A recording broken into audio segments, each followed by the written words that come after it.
akan menjadi moderator ya Pak Iskandar. Ya, Pak Dedi, kenalkan pagi, Pak Iskandar dari AM Consulting. Ya, Pak Dedi. Salam sehat, bahagia Pak Iskandar. Pak Dedi kalau lagi ngomong boleh dibuka kok, kan nggak ada orang di situ. Wah, ini melanggar protokol ini. Kan kalau kita lagi jadi host di TV itu juga boleh. Nggak boleh, Bu Lisa. Peraturannya dari HC. Kalau di kantor tetap pakai maskernya. KB aja pakai. Ya, ya nanti Pak Dedi. Pak Iskandar bingung.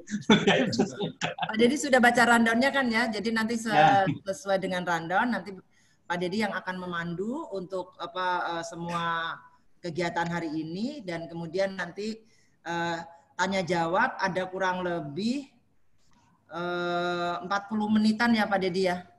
Ya. Ya, ada kurang lebih 40 menitan. Nanti akan dibantu oleh Casey dan Anissa ya Pak Dedi, yang akan membantu dari chatbox-nya juga. Mungkin saya juga akan membantu, jadi kami bertiga akan bantu Pak Dedi. Bu Dekan masuk ya, Bapak Ibu, saya admin. Bu Arta, aku udah boleh masukin mahasiswa belum? Atau Bu Dekan mau berpatah-patah kata? Tunggu sebentar aja, ini minta arahan Bu Dekan sebentar ya. Masih 3 menit kan? Mahasiswa, mungkin EPC yang lain bisa ngecekin ininya. Mahasiswa minta tolong jangan di-admit dulu ya mahasiswanya. Kenapa ya Bu Arta? Aduh, selamat pagi Bapak Ibu. Pagi Bu Dekan. Bu Dekan kok tambah langsing. Terima kasih Pak Dedi, terima kasih untuk ujiannya. Itu menghibur hatiku loh. Bisa. Pasti udah mau sidang terbuka. Jadi Selamat pagi Bu Elisa. Elisa. Iya Pak Yo, selamat pagi Pak Yo. Sip. Bu Elisa mau membuka sepatah dua patah kata sebelum saya membuka untuk mahasiswa nih. Soalnya tadi kata Bu Arta, Ibu mau masuk mau berkata-kata gitu. Enggak, gue nggak bilang berkata-kata. Kalau mau sidang promosi nggak boleh hai gitu. Nggak selesai. Nggak lulus. Kan yang enggak gitu kan. Ya enggak, maksudku aku masuk karena aku mau mendengarkan, mau belajar. Oh ya sudah. Dari Pak Iskandar dan Pak Yo mengenai career path. Oh ya udah. Siapa tahu aku harus menentukan path yang benar untuk karirku gitu kan. Ya. Nanti saya di tengah harus keluar, Ibu tolong ganti saya ya Bu. Saya sebagai moderator pertama-tama mohon maaf ya.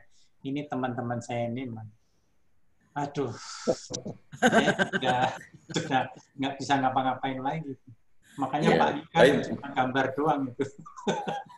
Iya baik teman-teman, saya mohon izin ya untuk admit mahasiswa. Jadi sekarang sampai nggak bisa ngomong, udah dipotong dulu loh sama Bu Lisa. Mana silakan 958 soalnya. Nanti butuh waktu lagi. Ini saya kalau rame berarti teman-teman coba dilihat di chat dulu. Ya, oke. Ya. Mohon izin saya memulai ya, Ibu-ibu dan Bapak-bapak ya. Selamat pagi semua yang sudah hadir di ruang Zoom kita pagi ini. Sangat berbahagia pagi ini kita akan melanjutkan seri webinar kita untuk track alternatif yang sudah memasuki minggu ketiga ya teman-teman mahasiswa. Setelah yang pertama dulu general work ethic, kemudian minggu yang kedua ada personal branding. Kali ini kita akan berwebinar dengan topik career path. Acara di pagi ini kita sudah kedatangan 2 orang tamu yang sangat luar biasa. Beliau nanti akan membawa teman-teman semua bagaimana sih career path untuk seseorang gitu ya di kemudian hari, bagaimana kemarin setelah kita ada general work ethic, kemudian ada personal branding, sekarang teman-teman akan diajak untuk mengetahui bagaimana sebaiknya kita menentukan career path dan bagaimana career path itu mungkin bisa kita raih gitu ya, kita kembangkan sedemikian rupa. Untuk acara pagi, 2 narasumber kita adalah Bapak Iskandar Setionegoro dari AM Consulting. Selamat pagi Bapak, terima kasih sudah berkenan hadir. Pagi Bu Lisa, selamat pagi ya. Para penelitian. Ya, Pembicara kedua kita adalah mungkin teman-teman sudah tidak asing lagi adalah Bapak Jo Rumeser. Beliau salah satu dosen di Fakultas Humaniora. Selamat pagi Bapak Jo Rumeser. Sehat-sehat Pak.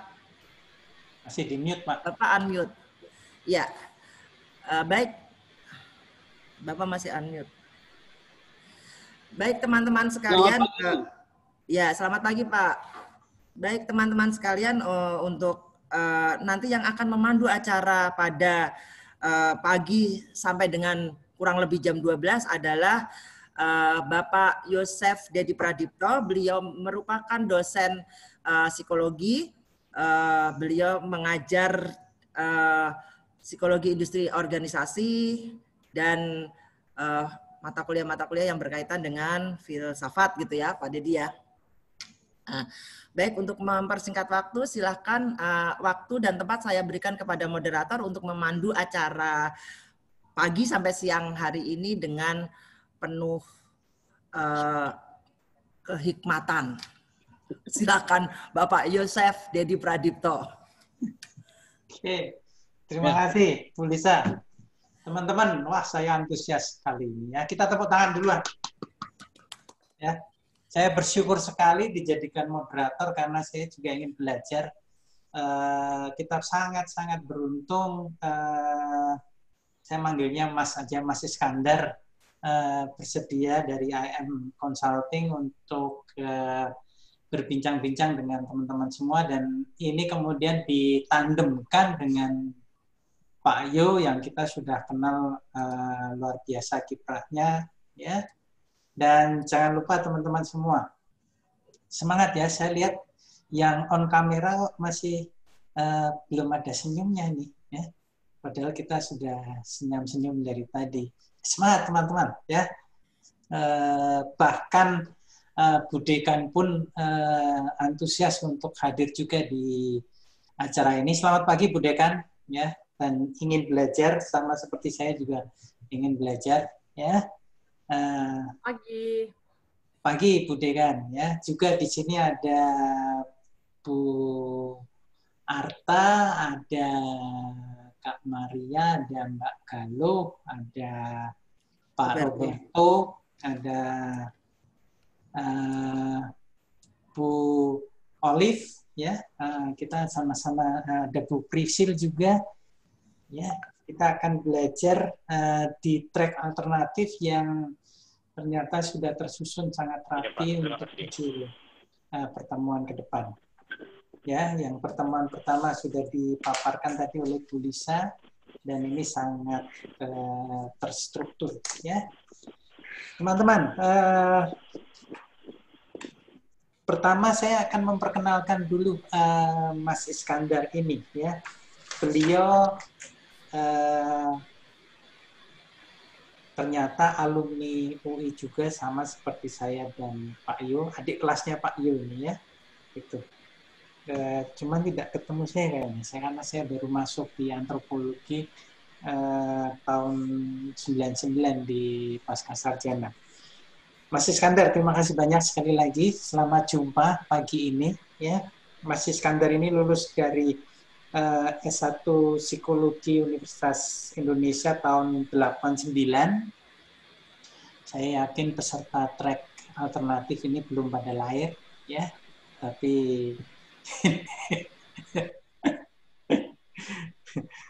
tapi lihat semangatnya tidak boleh kalah dengan Mas Iskandar yang luar biasa, ya.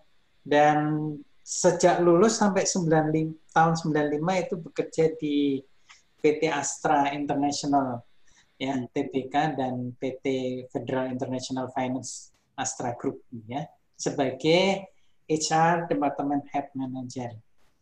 Lalu tahun 95 sampai 99 di PT Lipo Securities, ya, HR Department Head Senior Manager, ya.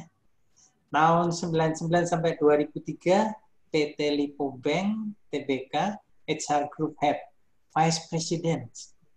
Tapi kemudian tahun 2004 sampai sekarang di AM Consulting, Principal Consulting. Ya, kenapa menjadi pindah dari Vice President ke AM Consulting, nanti pasti juga akan di-sharingkan untuk memberi semangat teman-teman.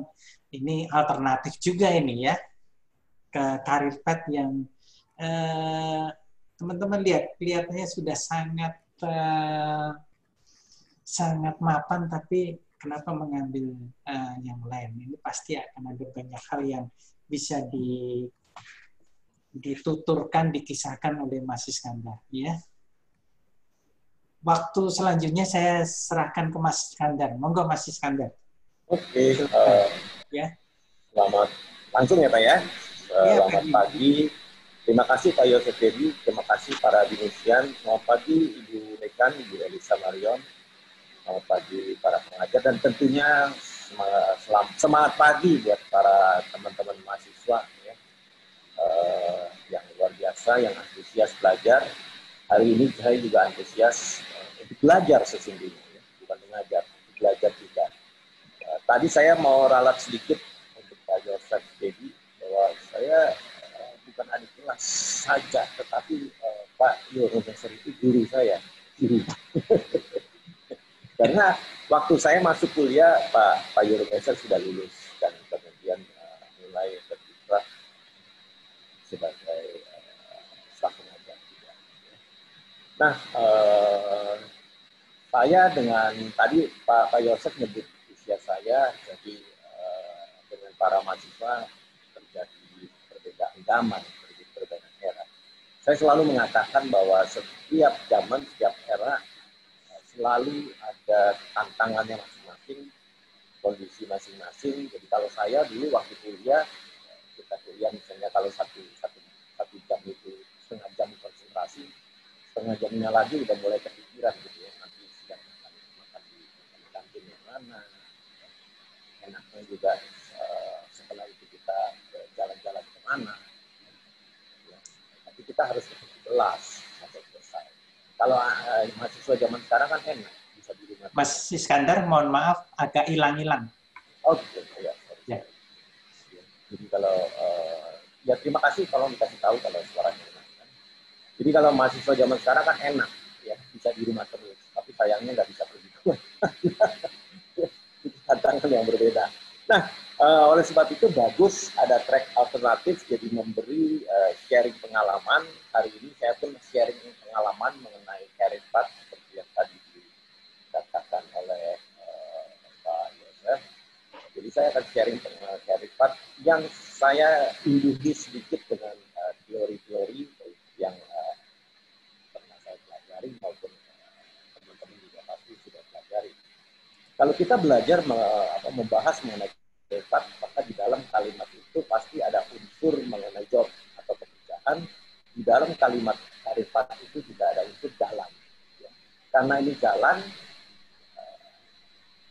sering juga dianalogikan dengan tangga. Kenapa? Karena tangga sifatnya naik, meningkat. Career path juga demikian.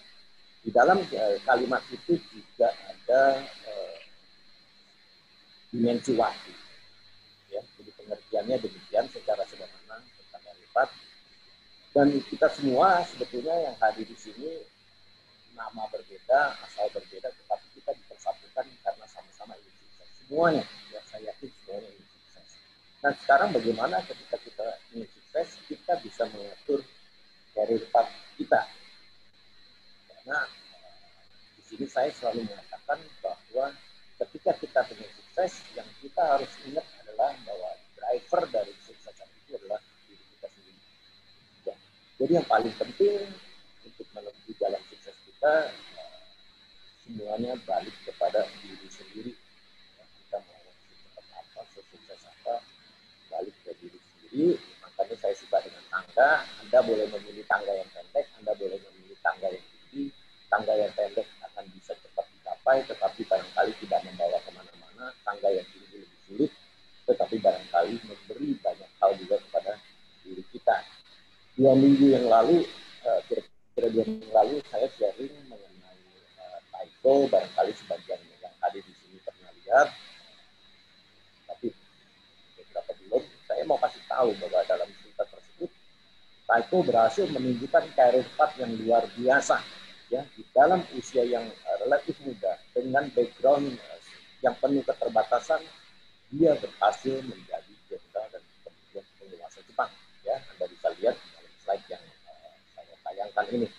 Nah, kembali pertanyaannya kan adalah bagaimana dengan Anda?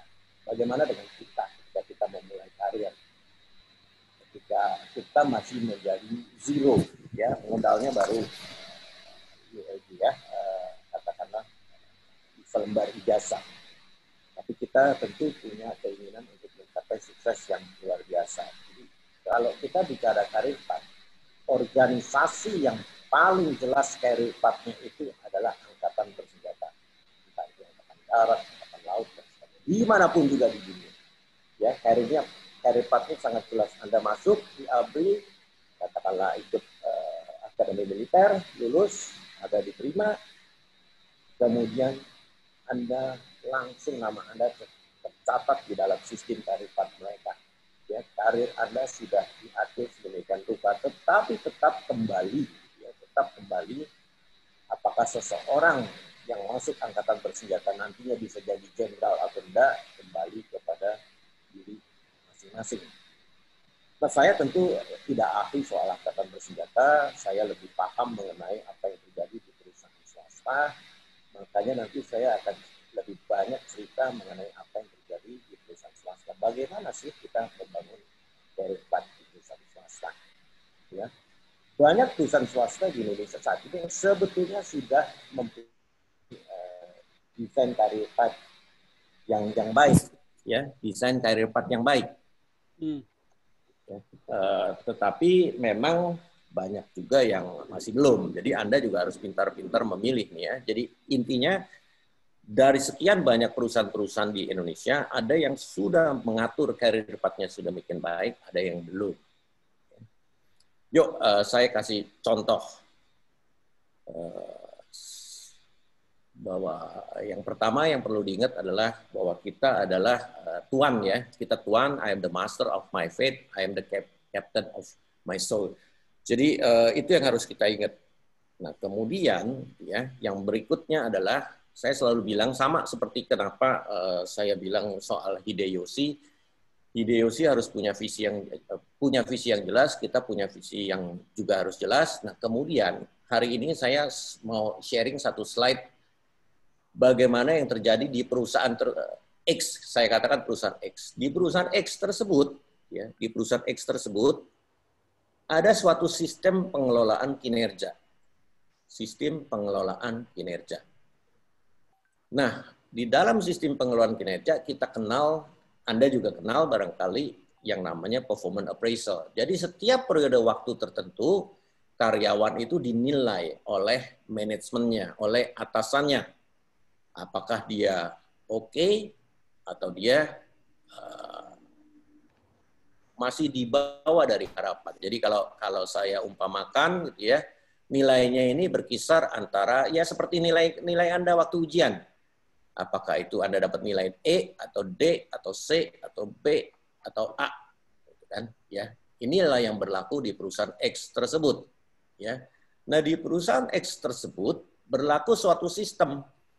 Kalau kita sebagai karyawan mendapat nilai A karena prestasi kita dianggap luar biasa, kita dikasih poin 1000, dapat poin 1000. Jadi ini sistem poin. Kalau kita nilainya, performance-nya dianggap nggak extraordinary, di bawah itu kita dapat 500. Kalau average, artinya average itu rata-rata. Acceptable lah gitu ya. Acceptable tapi tidak extraordinary, kita dapat 300. Ya. Kemudian kalau D, 100. Kalau E itu adalah sama sekali nggak mencapai target, sama sekali nggak meet standar. Ya 0 lah, nggak dapat apa-apa gitu kan. Ya.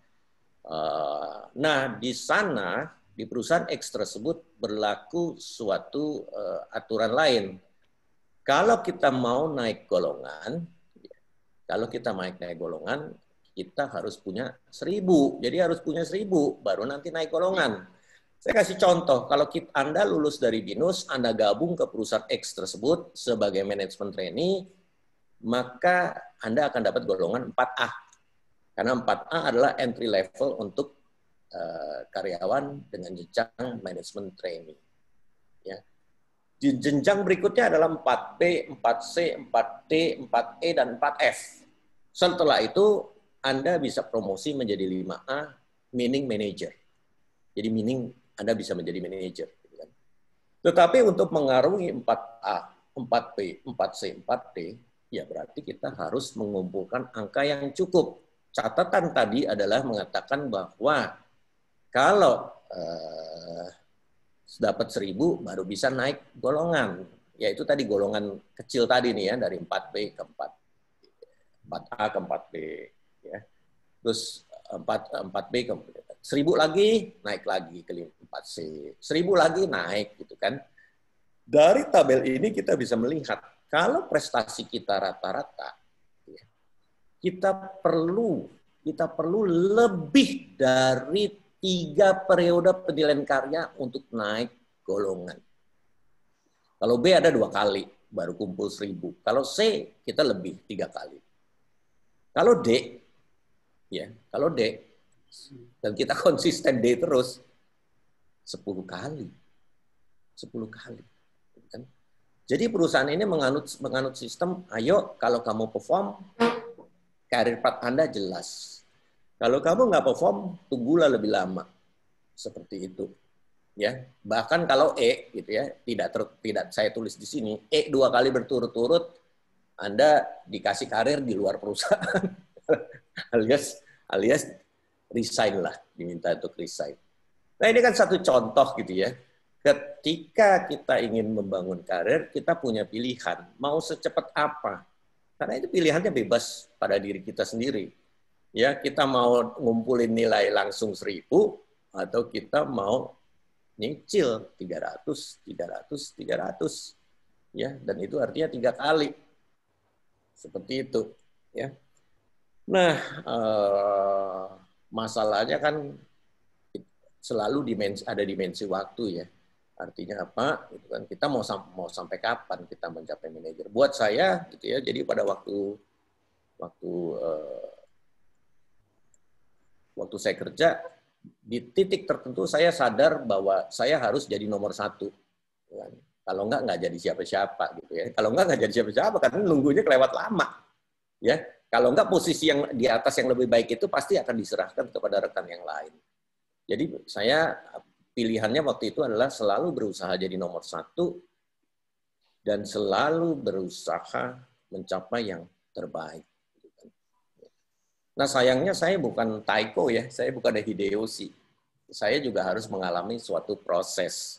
Jadi kalau dalam contoh ini, jadi dalam contoh pribadi saya selalu bilang sama seperti waktu saya ngasih sharing mengenai webinar Taiko itu. Awali dengan tujuan, visi yang jelas. Jadi waktu saya lulus, visi saya belum jelas-jelas amat. Jadi saya cuma kepikir, kalau udah lulus, saya berusaha kerja di perusahaan yang bagus. Dan saya berusaha punya karir yang bagus. Visinya baru sampai ke situ. Ya, baru sampai itu. Yang bikin, dan ya? kebetulan, kenapa? Halo? Ya. Visinya baru sampai ke situ, kemudian gitu ya. Kemudian saya masuk kan kerja di perusahaan Astra lah, kata tadi udah disebut sama Pak Yosef Dedi ya. Nah, di perusahaan Asa waktu baru kan tentu saya dikenal-kenalin ya. Jadi saya punya kebetulan teman satu departemen yang begitu baik, yang setiap kali nggak mengenalin saya, oh itu Pak Rudi, oh itu Pak Yosef, itu Pak Amir, itu departemen head, itu manajer ini, manajer itu, gitu ya. Dan saya suka nanya, karena kelihatan kan, oh umurnya berapa dan sebagainya, karena saling mencoba mengenal kan. Oh, jadi saya lihat. Ternyata di perusahaan saya kerja masuk itu ada manajer yang umurnya 40, ada yang 50, udah mendekati pensiun, ada yang 30 something. Dan tiba-tiba saya lihat ada yang muda. Ya, saya masih ingat namanya Ibu Foni. Gitu kan.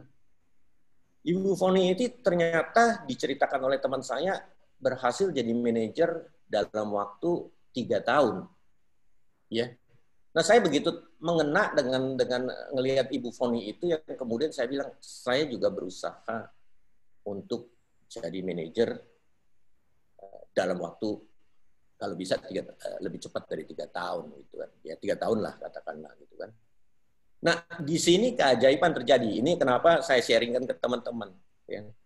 Ternyata teorinya benar. Kalau kita ya ini kan siapa Stephen Covey, pokoknya para pakar gitu ya selalu mengatakan gitu ya, selalu mulailah dengan visi Anda. Ternyata kalau visi kita semakin jelas, ya semakin menantang, itu berubah. Jadi waktu saya mulai menargetkan diri, pengen seperti Ibu Foni, 3 tahun jadi manajer. Pada waktu itu sesuatu ya, 3 tahun itu ya. Mungkin kalau sekarang 3 tahun udah nggak dianggap wah lagi. Tetapi pada waktu itu dari trainee menjadi manajer, 3 tahun itu udah dianggap cepat yang luar biasa. Karena kebanyakan orang 5 tahun masih. Ya. Jadi saya tertarik dengan Ibu Foni, kagum. Kemudian saya mencanangkan diri saya juga harus bisa 3 tahun. Nah ternyata begitu saya mulai mengatakan saya harus berhasil 3 tahun, sikap saya pun di dalam bekerja mulai berubah.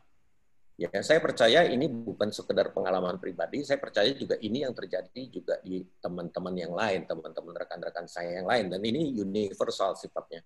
Begitu kita punya tujuan yang jelas, begitu kita excited dengan visi kita, maka kita mengerahkan diri, maka kita kemudian mengerahkan kemampuan lebih dari biasanya. Pada saat itu, saya dan teman-teman yang begitu excited selalu punya mindset, enough is never enough. Kita nggak suka dengan average. Dulu waktu kuliah kadang-kadang kita merasa nyaman dengan average kan. Udah ngumpulin belum? Udah ngumpulin tugas belum? Gue belum gitu. Udah belajar belum? Belum. Oh, nyaman karena kita merasa kita masih berada di gerombolan yang banyak ini. Ya. Gerombolan yang banyak, kita merasa nyaman. Tapi itu menurut saya ternyata apa yang mindset pada waktu mahasiswa itu salah. Ya, kalau teman belum ngumpulin, ya kita jangan merasa nyaman dengan nggak usah jangan ngumpulin gitu kan. Ya kita ngumpulin lah gitu kan. Ya, seperti itu jadinya.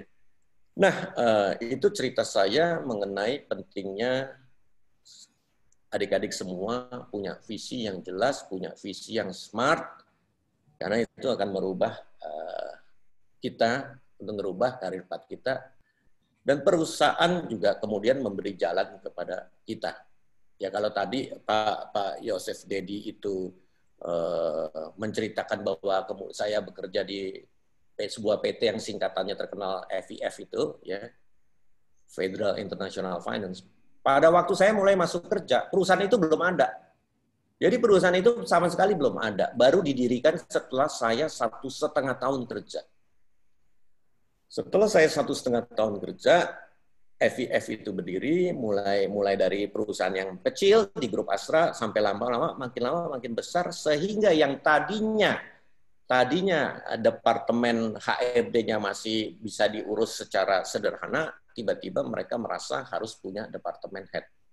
Nah, pada saat itulah saya mengalami momen yang luar biasa, tiba-tiba dipanggil oleh direksi perusahaan dan dikatakan bahwa 1 Januari, jadi saya ini siklus kerjanya 1 Januari, Pak Yosef. Jadi saya masuk 1 Januari, 3 tahun kemudian 1 Januari saya diminta ke FIF sebagai departemen head dari HRT, gitu kan? Ya, dan itu menurut saya selalu yakinkan kepada adik-adik, termasuk kepada karyawan saya, ketika kita berusaha, at the end mestakung, semesta mendukung, gitu ya. Kenapa saya mengatakan demikian? Karena FIF itu bisa berdiri apa enggak kan bukan atas jasa saya, bukan karena inisiatif saya. Tiba-tiba FIF berdiri, tiba-tiba FIF itu ternyata memberi tempat kepada saya.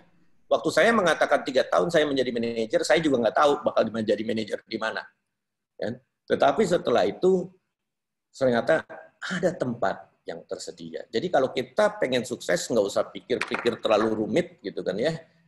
Yakinkan aja, berbuat baik saja, pasti nanti akan ada suatu tempat buat kita, ya. Nah itu. Nah, tapi sekarang kan pertanyaannya gitu ya, kalau adik-adik ingin mengetahui gitu gimana ya supaya bisa 3 tahun. 3 tahun sih saya senang, saya cukup senang, saya cukup bangga. Tapi saya nggak berhasil mencapai rekor. Saya cuma bisa nyamain rekornya Ibu Foni tadi.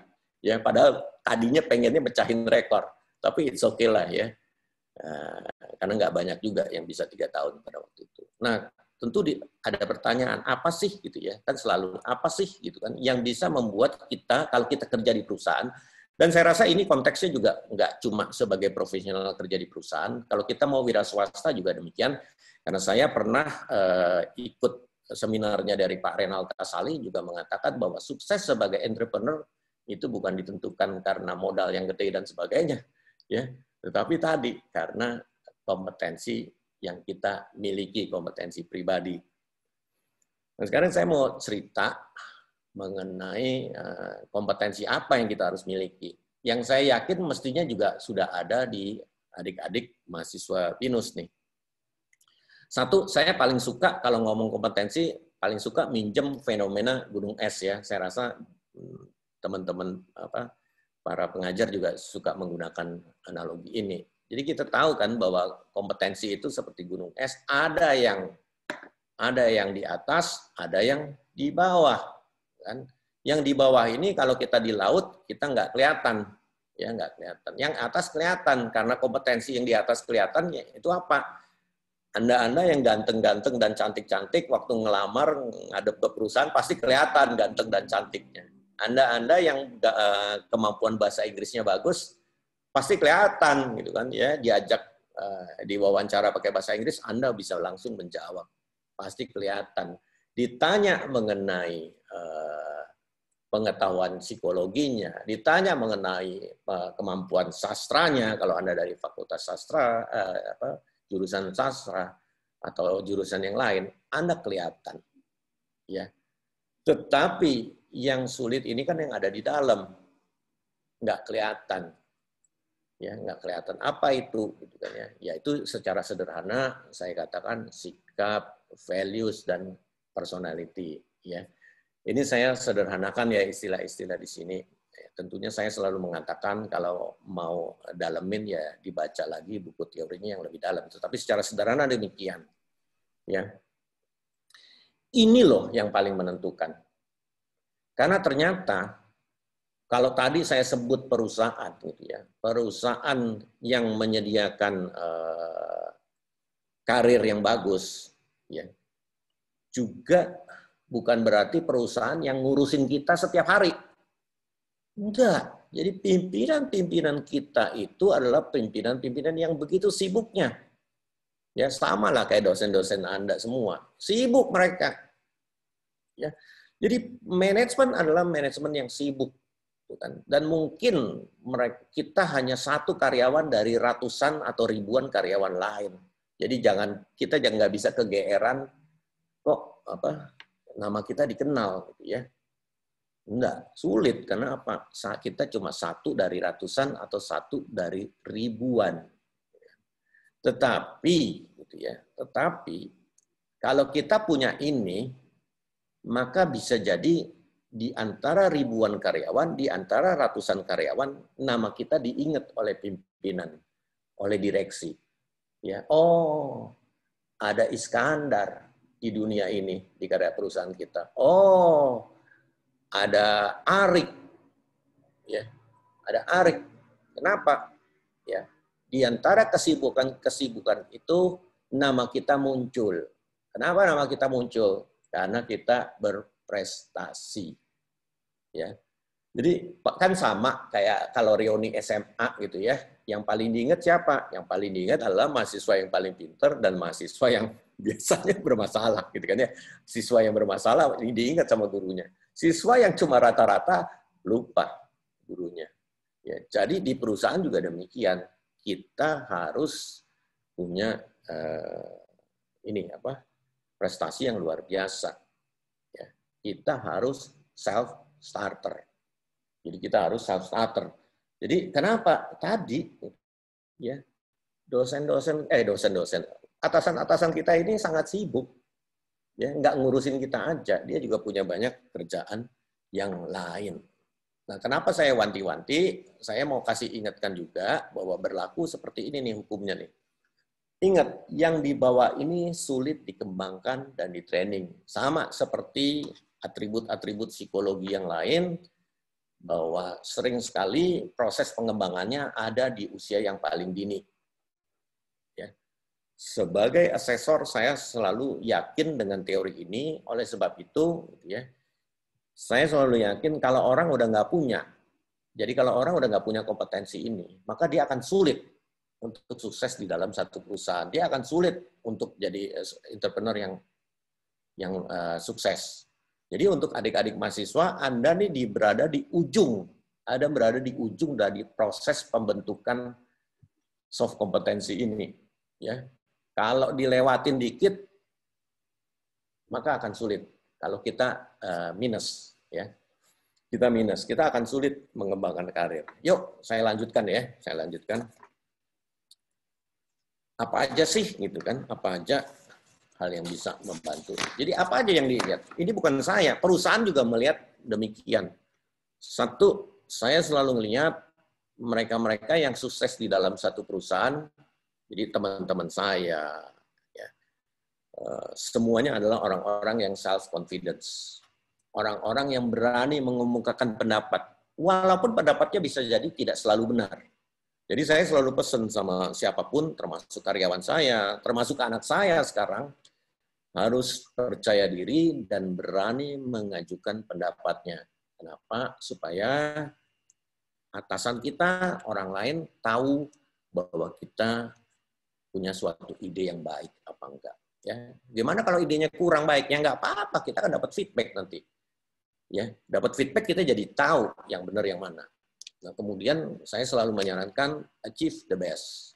Ya, achieve the best, selalu enggak puas. Jadi kalau dosen Anda bilang kumpulkan tugas hari Kamis, ya Anda kumpulin hari ini, hari Rabu, gitu kan. Itu orang achieve the best. Atasan juga demikian, taruh di meja saya hasil kerja kamu hari Jumat. Sebelumnya kita kasih. Ya. Kemudian juga kita harus orang yang punya banyak inisiatif. Ya. Self-starter, nggak bisa nunggu. Terus banyak belajar dan tentu banyak juga membangun relasi. Nah, saya pingin sekedar memberi contoh mengenai inisiatif. Kayak apa sih gitu ya. Jadi Anda semua pasti udah pernah nonton, ini udah wajah yang familiar ya. Wajah ini adalah wajah Robert De Niro ya.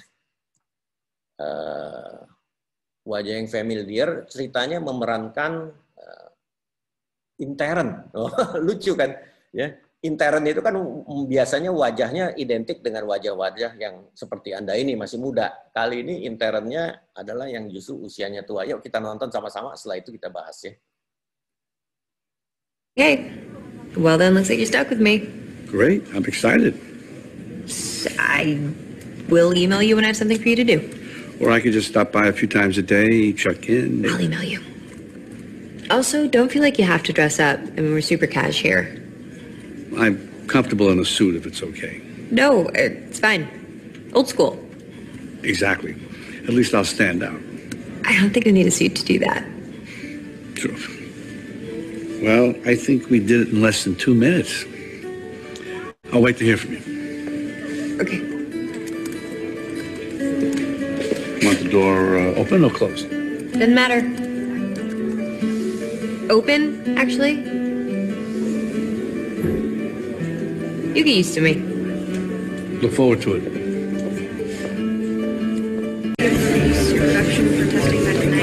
What's up, Ben? Stay good? Perfect. Okay. Let's have a bunch of things.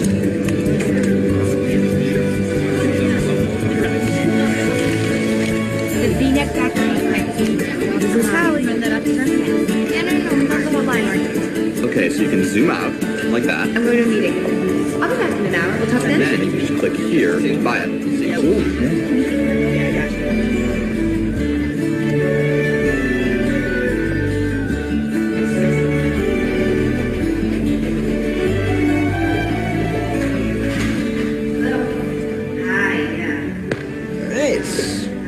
You staying? Can't leave before the boss leaves, Davis. Looks like you're gonna be here a while. All right. See you in the morning, Ben. Have a good night. You too.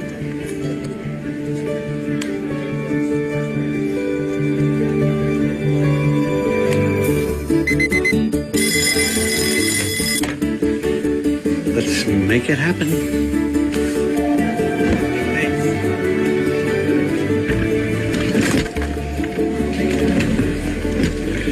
How about I push you deliver? Thank you. I like that there's 4 faves instead of 3. But can I see the one without the jacket just to sure? Oh, did yesterday's numbers come in? Yeah. You can do it that way too. I noticed my internship keeps busy. Mr. Congeniality, he's a very big hit. Everybody loves him. Okay, do not look at that desk. It's like the office junk drawer. It's just gonna drive you crazy. You just did that. What are you, preparing for surgery? Okay, seriously? Like, how did this even happen?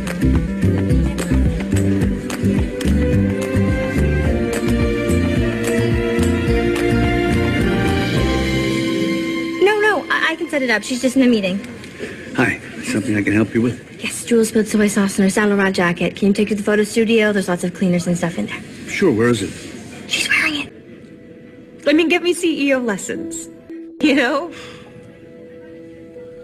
Excuse me. I apologize, but Becky said you needed something taken care of on your jacket. Oh, right.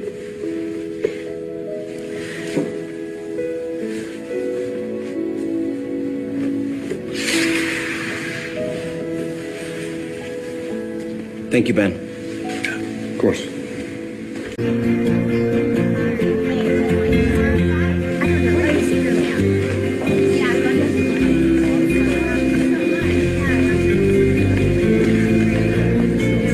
Oh my God, somebody cleaned up that desk. I swear I was gonna stay late and do this myself. Wasn't me. Ben came in at 7 this morning and did it. Who? Ben. Your intern. Ben Whitaker. Someone's very happy. Brilliant! Thank you! Best thing that's happened around here all week.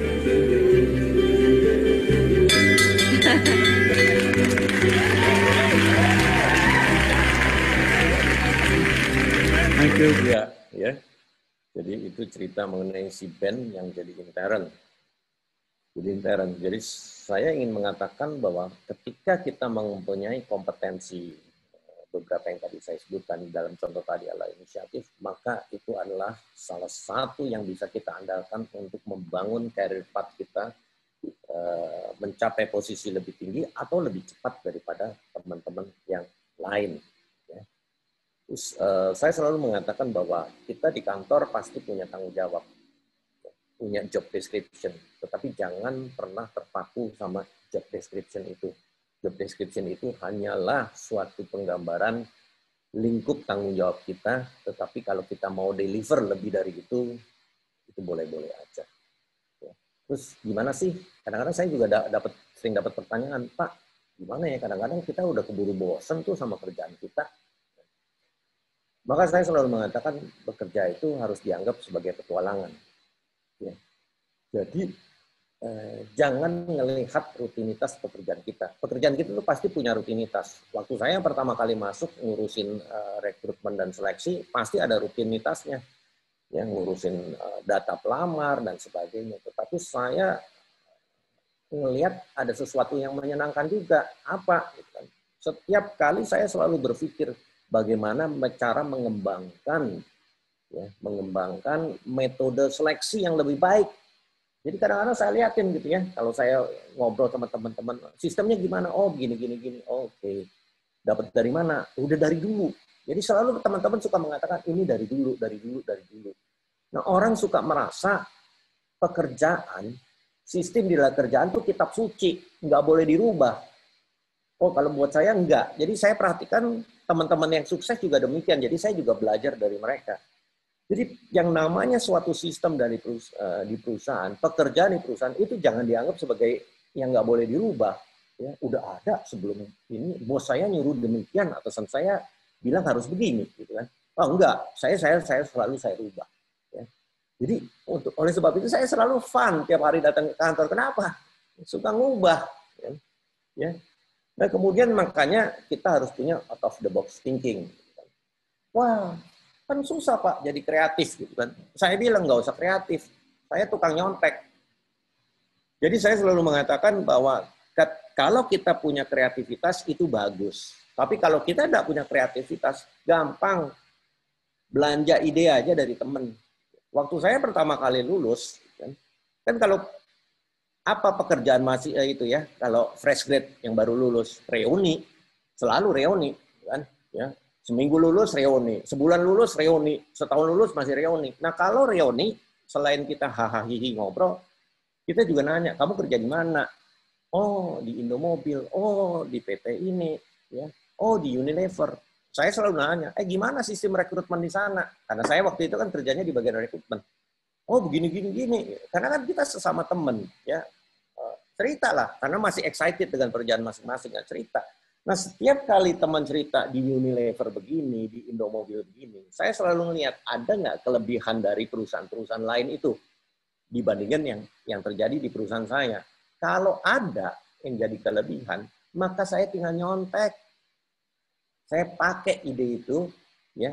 Nah, tentu tugasnya bukan nyonteknya copy paste, tetapi terus nanti saya suka pakai istilah ATM ya.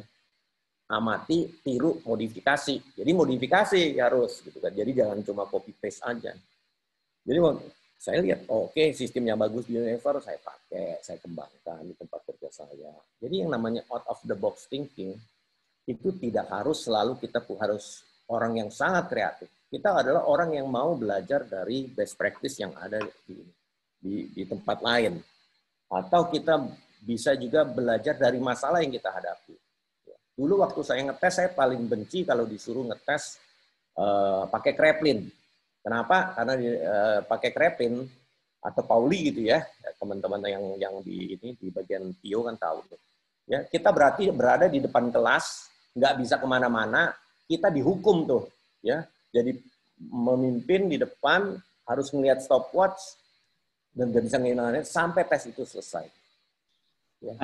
Mas Iskandar bisa 5 menit lagi ya? Oke, ya. Maka yang saya lakukan kemudian adalah meminta tolong teman saya membuat timer. Dan hasilnya sejak itu saya tidak perlu lagi berdiri terpaku sekian menit. Dan saya orangnya juga selalu belajar dari pengalaman teman-teman yang lain. Kita harus berani melakukan kesalahan. Karena kesalahan itu adalah sebetulnya sumber kemajuan. Nah, karena waktunya udah mepet, gitu ya. Dan silakan kalau setelah ini tanya jawab, saya akan loncat saja kepada slide ini. Saya kasih lihat dari pembelajaran dari teman-teman kita yang lain. Yuk, kita tonton sama-sama ya.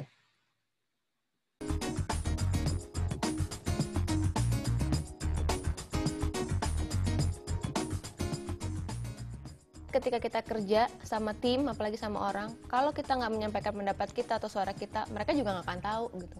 Kalau emang kita ngerasa kita punya ide yang bagus kok gitu, ya sampein aja gitu. Berani untuk bilang, berani untuk bersuara, tapi nggak boleh lupa kalau ketika kita terima feedback atau terima masukan, ya kita juga harus bisa terima.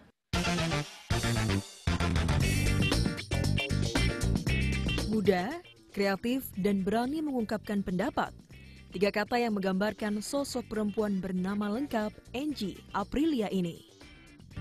Pasca menyelesaikan studinya dan berhasil menyandang gelar sarjana, Angie bekerja di sebuah biro iklan Leo Burnett, Indonesia. Pekerjaan tersebut ia lakukan sambil menjalankan bisnis clothing-nya. Setelah bisnisnya berjalan selama 2 tahun, Angie memutuskan untuk menghentikan bisnisnya tersebut karena Angie mengalami kesulitan membagi waktu antara bisnis dan bekerja. 2 tahun bekerja di Leo Burnett, Angie ingin lepas dari zona nyaman dan mencari tantangan baru. Ia kemudian pindah ke biro iklan lainnya, Ogilvy Indonesia.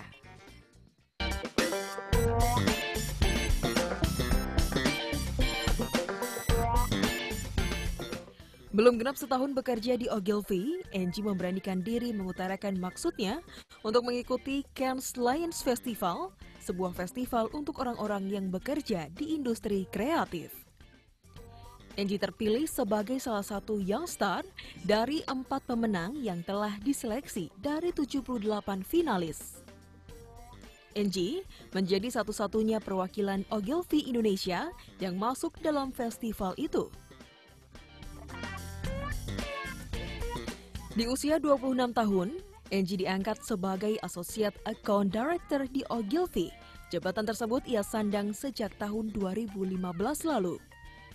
Yang terpenting baginya harus berani berbicara, harus punya goal, harus punya keberanian, dan yakin pada diri sendiri.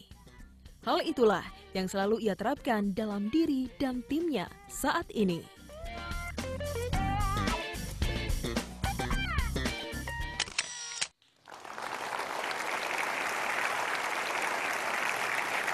Di sini saya mewakili kita pada umumnya. Saya ini karyawan yang bekerja pada suatu perusahaan. Ketika kita menjadi karyawan, kita selalu ngerasa kenapa sih gue nggak diapresiasi sama perusahaan? Kenapa sih kok nggak gini? Kenapa sih kok nggak gitu? Pertanyaannya balik, pernah minta enggak? Pernah nggak menyampaikan kemauan kita sama bosnya? Pernah nggak nanya, boleh nggak saya begini? Boleh nggak saya begitu? Itu adalah langkah pertama untuk berani mengutarakan apa yang kita mau. Masalah diterima nggak diterima ya urusan nanti ya gitu. Kalau nggak diterima ya mungkin ada berikutnya lagi gitu. Jadi nggak apa-apa. Gitu. Jadi sebenarnya tadi udah sempat diceritain Mas Yoris juga, saya dulu maunya jadi pengusaha, punya clothing line, dan akhirnya beralih menjadi bekerja di perusahaan advertising. Karena mau dimanapun kita, maupun itu kita pelajar ataupun kita pengusaha, entrepreneur, ataupun kita karyawan, yang paling penting adalah kita nggak boleh namanya biasa aja gitu. Kita tuh harus selalu hunger of knowledge gitu. Kita harus selalu menjadi yang nggak biasa gitu. Kita karyawan, oke karyawan terus kenapa? Tapi kita bukan karyawan yang biasa. Saya bukan karyawan yang biasa. Hunger of knowledge itu cuma satu, itu adalah dasarnya. Yang tadi juga sempat dibahas adalah confidence. Buat saya, confidence itu adalah bahan bakunya. Tapi tahu cara menggunakan confidence itu penting. Tahu cara menggunakan confidence itu pada tempat yang tepat. Kalau ceritanya tadi saya minta, jadi di Ogilvy ada program namanya Young Stars. Itu adalah buat talenta-talenta muda di perusahaan untuk diterbangkan mengikuti seminar di Cannes Lions Festival. Dan di situ syaratnya harus 1 tahun dulu nih bekerja di perusahaan ya. Waktu itu saya baru 8 bulan. Ketemu CEO saya di lift. Pede dong, wah gimana nih ngomong nggak ya, akhirnya saya bilang, can I join? I really wanna join. Gitu. Terus dia cuma bilang, kamu udah berapa lama kerja di sini? 8 months gitu. Oh sorry, kamu belum bisa. Penolakan, tapi ya nggak apa-apa. Toh ketika berikutnya, tahun berikutnya saya mencoba lagi, saya menjadi delegasi pertama dan sampai sekarang masih satu-satunya yang pernah pergi ke Cannes Festival dari Ogilvy Indonesia.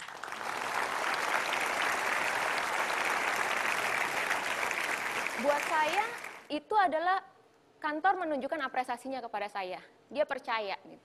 Ketika saya menggunakan confidence saya pada tempat yang tepat, mereka akan diapresiasi kok, itu akan diapresiasi kok. Gitu. Contohnya kalau misalnya dilihat tadi di foto ini ya, saya bersama Sir Martin Sorrell. Dia adalah CEO dari WPP, the largest holding advertising company ya, in the world. Nah ketika ketemu dengan Sir Martin Sorrell, sini adalah punya kesempatan lagi nih, untuk bisa nggak saya memberikan impresi gitu. Bisa nggak dia tidak mengenal saya cuman karena oh ada cewek yang pernah ngajak foto bareng. Enggak gitu. Ketika kita punya kesempatan, coba start making a conversation, making an impression. Itu juga penting gitu.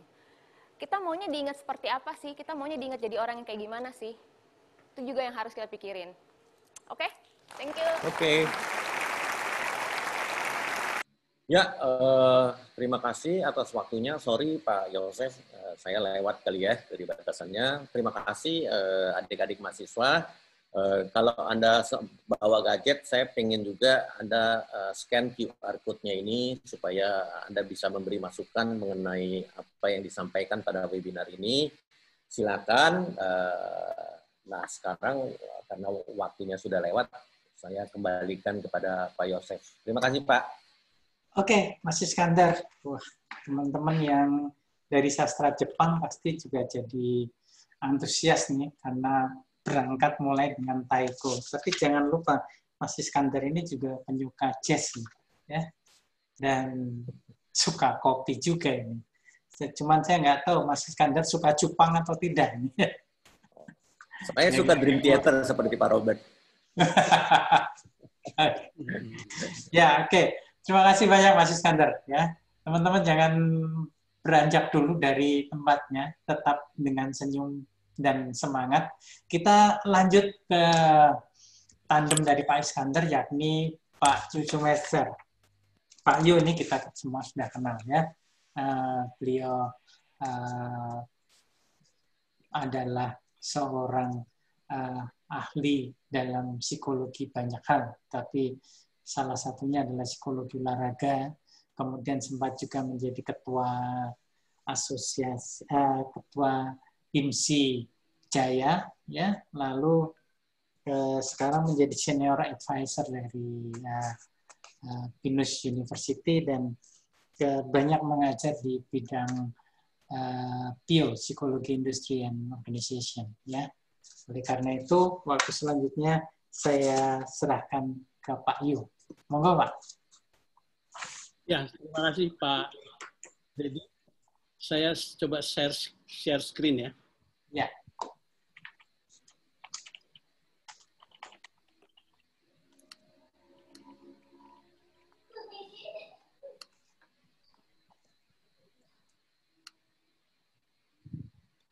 Baca ya. Ya Pak, kelihatan Pak. Kelihatan ya. Sip.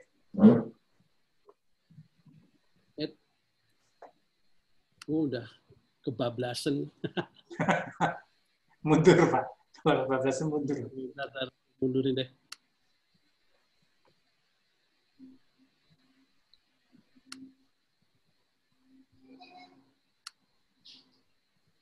Oke, selamat siang. Selamat siang, Pak. Teman-teman semua. Jadi, siang ini kita akan bicara mengenai karir ya. Dan saya kira apa yang disampaikan Pak Iskandar tadi itu menarik sekali ya. Menarik sekali menurut saya. Karena beliau ngalami sendiri. Artinya dia menjalani sendiri. Semua apa yang dia ceritakan itu ada buktinya gitu ya, ada buktinya dan dia bisa bercerita tentang apa yang telah dia lakukan. Jadi bukan omong kosong gitu. Nah, saya sendiri tidak punya jalan atau cerita yang sama. Karena itu saya pikir apa yang saya sampaikan ini adalah sesuatu yang mungkin bisa melengkapi apa yang disampaikan oleh Pak Iskandar tadi. Ya. Jadi luar biasa sekali itu. Jadi apalagi video yang terakhir itu contohnya dari siapa? Angie siapa? Angie Bulbul siapa? Ya video yang terakhir itu kan itu juga bagus ya. Baik, Angie Bulbul atau Angie siapa tuh dari Metro TV ya? Iya. Oke, jadi teman-teman sekalian, saya akan mulai cerita tentang karir ya. Begini, coba kita pikirkan sama-sama. Karir itu sesuatu yang ada di masa depan. Iya enggak? Jadi, kalau kita duga-duga, kita sama sekali nggak tahu persis ya masa depan kita akan kayak apa. Gitu. Ya. Jadi, karir itu sebenarnya kita bangun atas sesuatu yang kita tidak tahu nantinya akan jadi kayak apa. Bisa jadi, bisa enggak. Gitu, ya. Nah, tetapi untuk karir saya setuju dengan apa yang disampaikan oleh Pak Iskandar. Yang pertama-tama harus kita ketahui adalah apa target atau goal setting yang kita buat. Itu akan jadi tujuan, itu akan jadi pedoman kita mau jalan ke arah mana. Jadi goal setting itu atau visi atau cita-cita atau tujuan atau maksud itu penting sekali. Dari awal. Kalau saya memberi contohnya di dalam dunia yang lain misalnya. Saya lulus SMA dari Palembang. Saya ikut tes di Jakarta, masuk UI. Saya kuliah di UI. Kemudian karena saya senang olahraga, salah satu saya main softball, baseball. Kemudian saya ke lapangan di Senayan, saya lihat, wah ini anak-anak Jakarta memang jago-jago sih ya mainnya. Kita yang di Palembang nggak begitu jago. Tapi aku bilang, aku bisa nih ngalahin mereka. Jadi saya punya cita-cita saya mau masuk tim Jakarta, tim DKI Jakarta. Ya udah saya masuk klub, saya sungguh-sungguh kerja keras, saya terpilih ikut tim DKI Jakarta, ikut PON dan segala macam, kejuaraan nasional segala macam. Sesudah itu saya bilang target saya jadi pemain nasional, ya, jadi pemain nasional. Ya tadi karena kesungguhan akhirnya ya saya jadi pemain nasional. Bahkan saya jadi kapten dari tim nasional gitu. Ya. Nah, sesudah itu ya sebenarnya saya jadi pelatih dan segala macam. Tetapi itu menggambarkan pentingnya kita punya goal setting, tujuan, visi, cita-cita, maksud, apapun namanya itu. Ya. Itu adalah langkah pertama untuk bisa mencapai karir yang kita tidak tahu karir itu akan jadi kayak apa. Ya. Nah,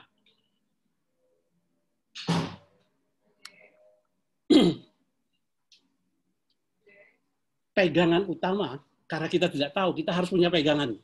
Pegangan utamanya itu kebetulan ada buku baru yang terbit yang ditulis oleh Angela Duckworth, yaitu Grit, G-R-I-T. Grit itu apa ya?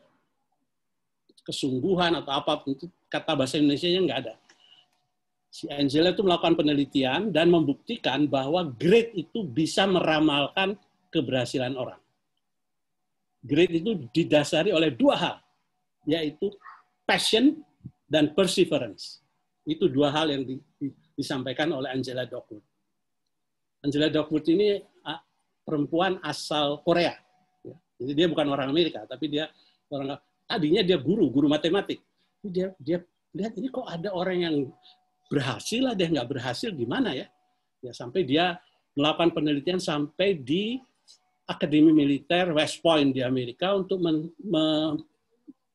memprofil kira-kira orang-orang yang bisa bertahan dan bisa terus karirnya yang mana.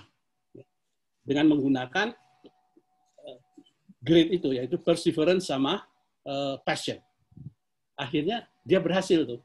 Penelitiannya berhasil meramalkan dan itu yang kemudian dia jadikan tesis dan kemudian dia jadi doktor dalam bidang psikologi.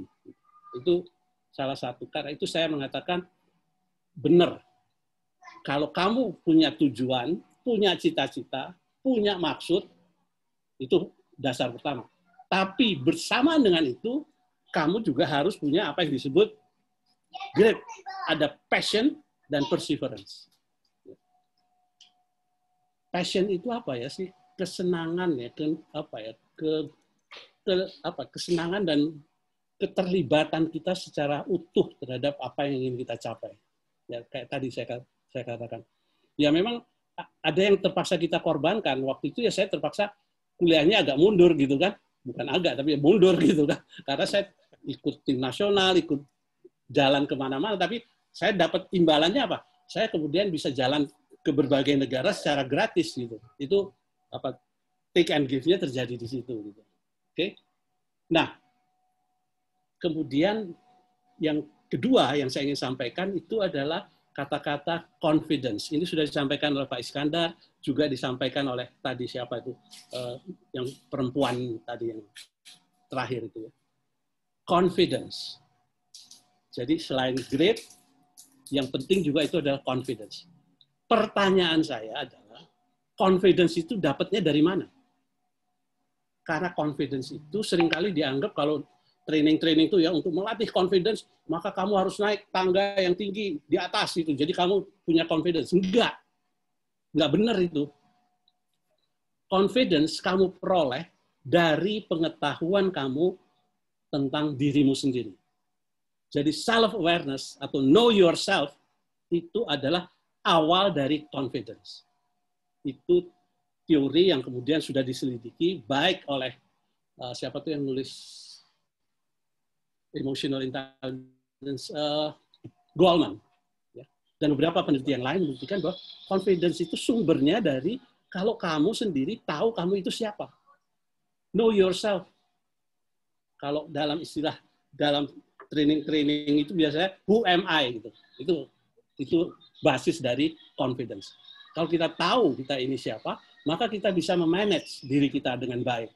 Ya, mana strength saya, mana yang harus saya kembangkan, dan seterusnya, dan seterusnya. Oke? Mudah-mudahan itu bisa diterima, teman-teman. Halo? Ya, Pak. Ya, saya paling bingung kalau nerangin itu nggak ada yang jawab gitu.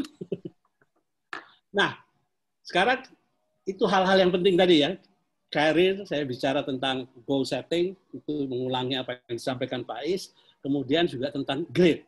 Grade itu adalah passion dan perseverance. Jadi,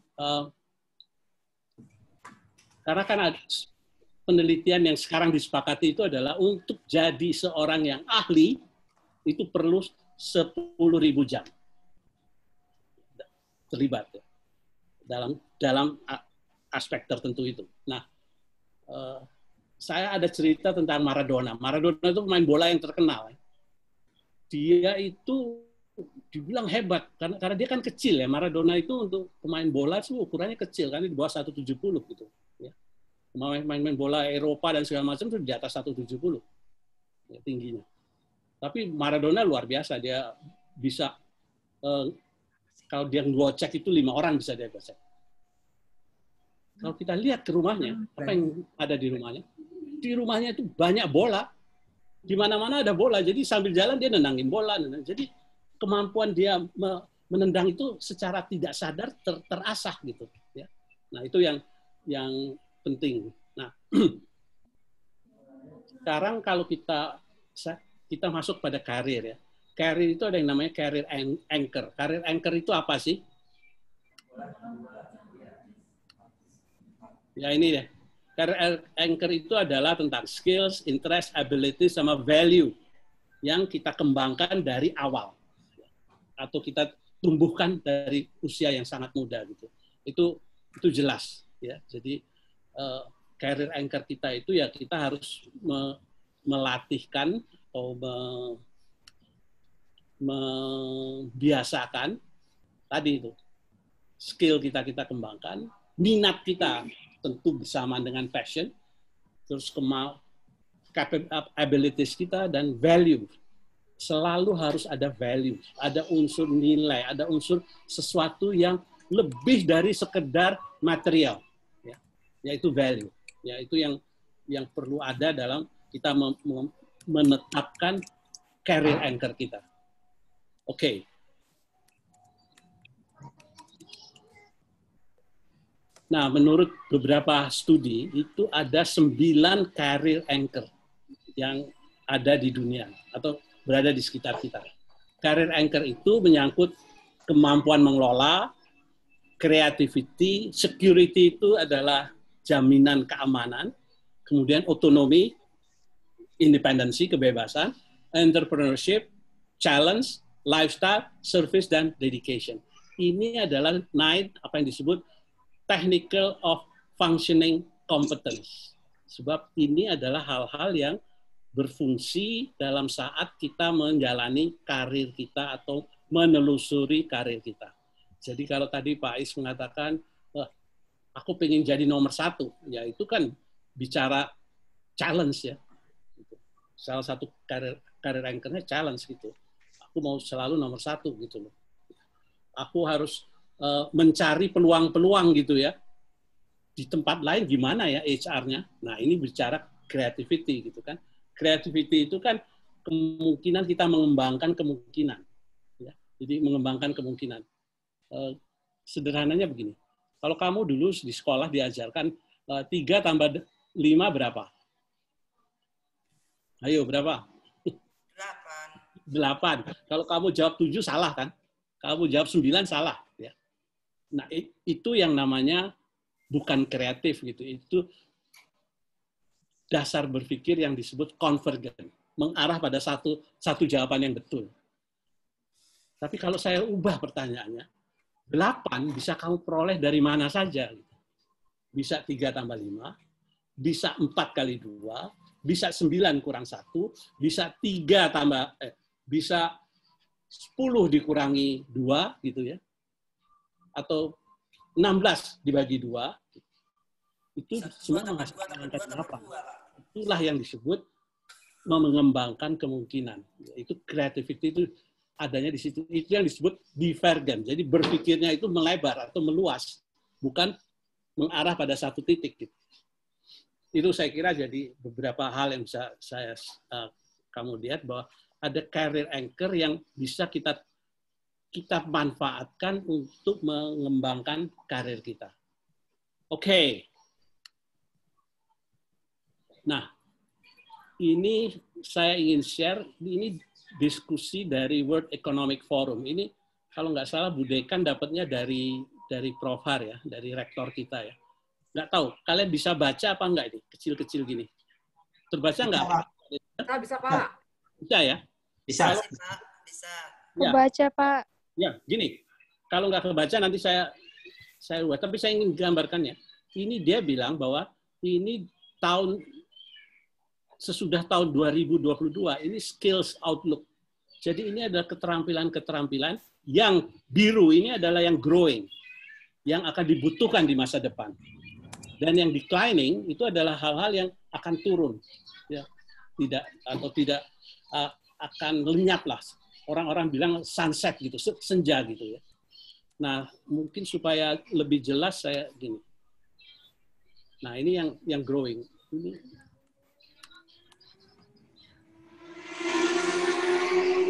Ini skill yang growing itu adalah ini. Kamu lihat di sini ya. Belajar, analisis, kreativitas, desain, programming, critical thinking, dan analisis. Halo? Ya. Kemudian complex problem solving, leadership, social influence.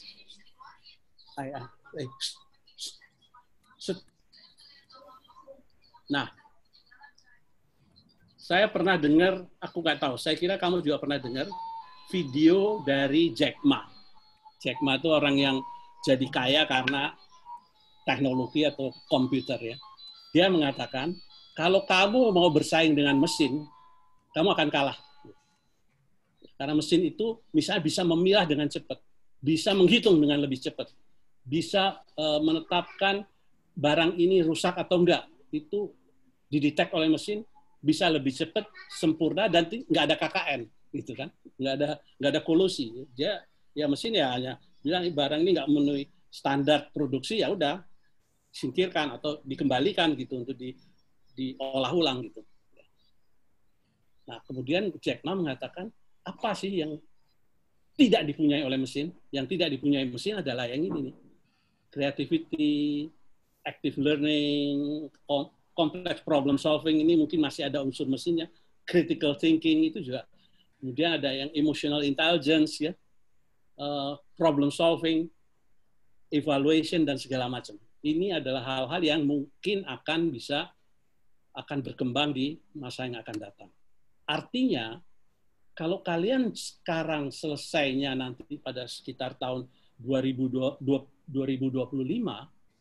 atau 2000, tulisan ini selesainya kapan nih teman-teman nih? Beda-beda nih Pak, yang psikologi sih 21 Pak. Oh 21. Ada yang 22, teman HI sepertinya ada yang 22. Yang paling senior 21. 21 Pak. 22, ada yang 22? Ada yang 22. Yang paling senior 21, oke. Ya pokoknya sekitar tahun 23-an gitu ya, kalau kamu selesai, maka tantangan kamu tuh beda gitu loh, dengan tantangan saya, tantangan Pak Is dulu gitu ya, itu beda. Jadi kamu mau nggak mau ya, mungkin selain belajar sastra, kamu juga harus belajar programming, mungkin ya, buat apa algoritma nanti Bu Dekan bisa cerita tuh gimana menggabungkannya. Oke. Nah sekarang kita coba lihat apa yang akan declining di masa akan datang. Nah ini hal-hal yang bekerja dengan dexterity, bekerja dengan precision, itu bisa diganti oleh mesin. Seperti kata Jack Ma tadi. Mengingat gitu, itu bisa diganti oleh mesin. Nah ini, jadi teman-teman yang belajar accountant kayaknya di masa akan datang akan hilang nih, management of financial. kemudian teknologi installation dan maintenance ya, di take over oleh robot dan segala macam. Nah, kemudian juga ini hal-hal yang berkaitan dengan manajemen personel udah diganti dengan hal-hal yang lebih spesifik ya. Misalnya dengan bukan management of personnel, tetapi development of personnel. Fokusnya menjadi di situ. Jadi berubah gitu ya. Bukan mengelola, tetapi bagaimana mengembangkan sampai ke titik yang optimal gitu ya. Misalnya soal quality control ini diganti udah sama mesin. Safety awareness itu juga mesin yang ganti. Ya. Nah, inilah saya kira yang perlu juga kalian waspadai untuk menyusun goal setting, cita-cita, tujuan, dan maksud kalian dalam karir. Jangan pilih hal-hal yang berkaitan dengan ini. Karena ini akan segera sunset. Akan segera terbenam mataharinya. Karena ini hasil diskusi dan petualangan para pakar-pakar dalam Economic Forum dunia gitu ya. Jadi mereka sudah sepakat soal itu. Oke. Nah, berikutnya yang saya ingin sampaikan adalah begini.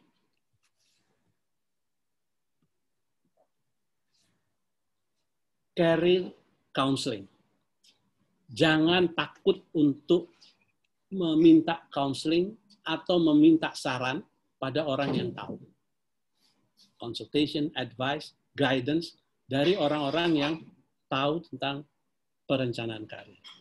Jadi jangan takut dan gak usah malu itu, karena itu akan membantu kalian dalam menetapkan dan melangkah. Sebab karir itu tetap bisa terjadi apa yang disebut career transition. Ya, kayak tadi yang video yang terakhir itu dari Pak Ais kan menggambarkan dia tadinya kerja di mana gitu kan, kemudian akhirnya dia kerja di satu advertising agency yang lain gitu kan, itu kemudian mengakibatkan dia itu sebenarnya dia sudah melakukan transition gitu ya, career transition. Ya.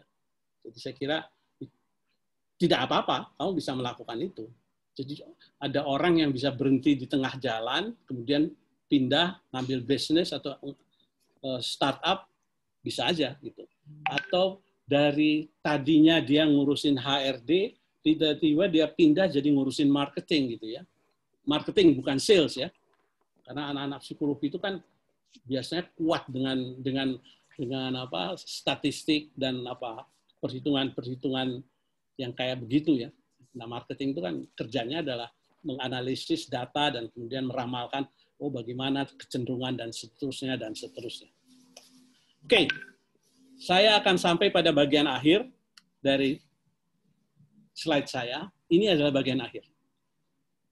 Dari semua yang sudah saya ceritakan tadi, yang jadi pokok itu adalah apa yang disebut mindset atau yang terkenal dengan mindset penelitiannya itu namanya Carol Dweck.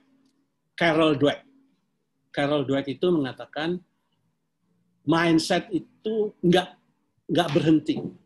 Karena penelitian-penelitian terakhir neurologi itu kan otak itu apa yang disebut plasticity. Jadi otak itu plastis, dia berubah. Makin banyak yang dirangsang tertentu ya akan berubah. Ya. Jadi otak itu nggak tetap gitu. Itu studi-studi yang terakhir tentang neurologi gitu ya.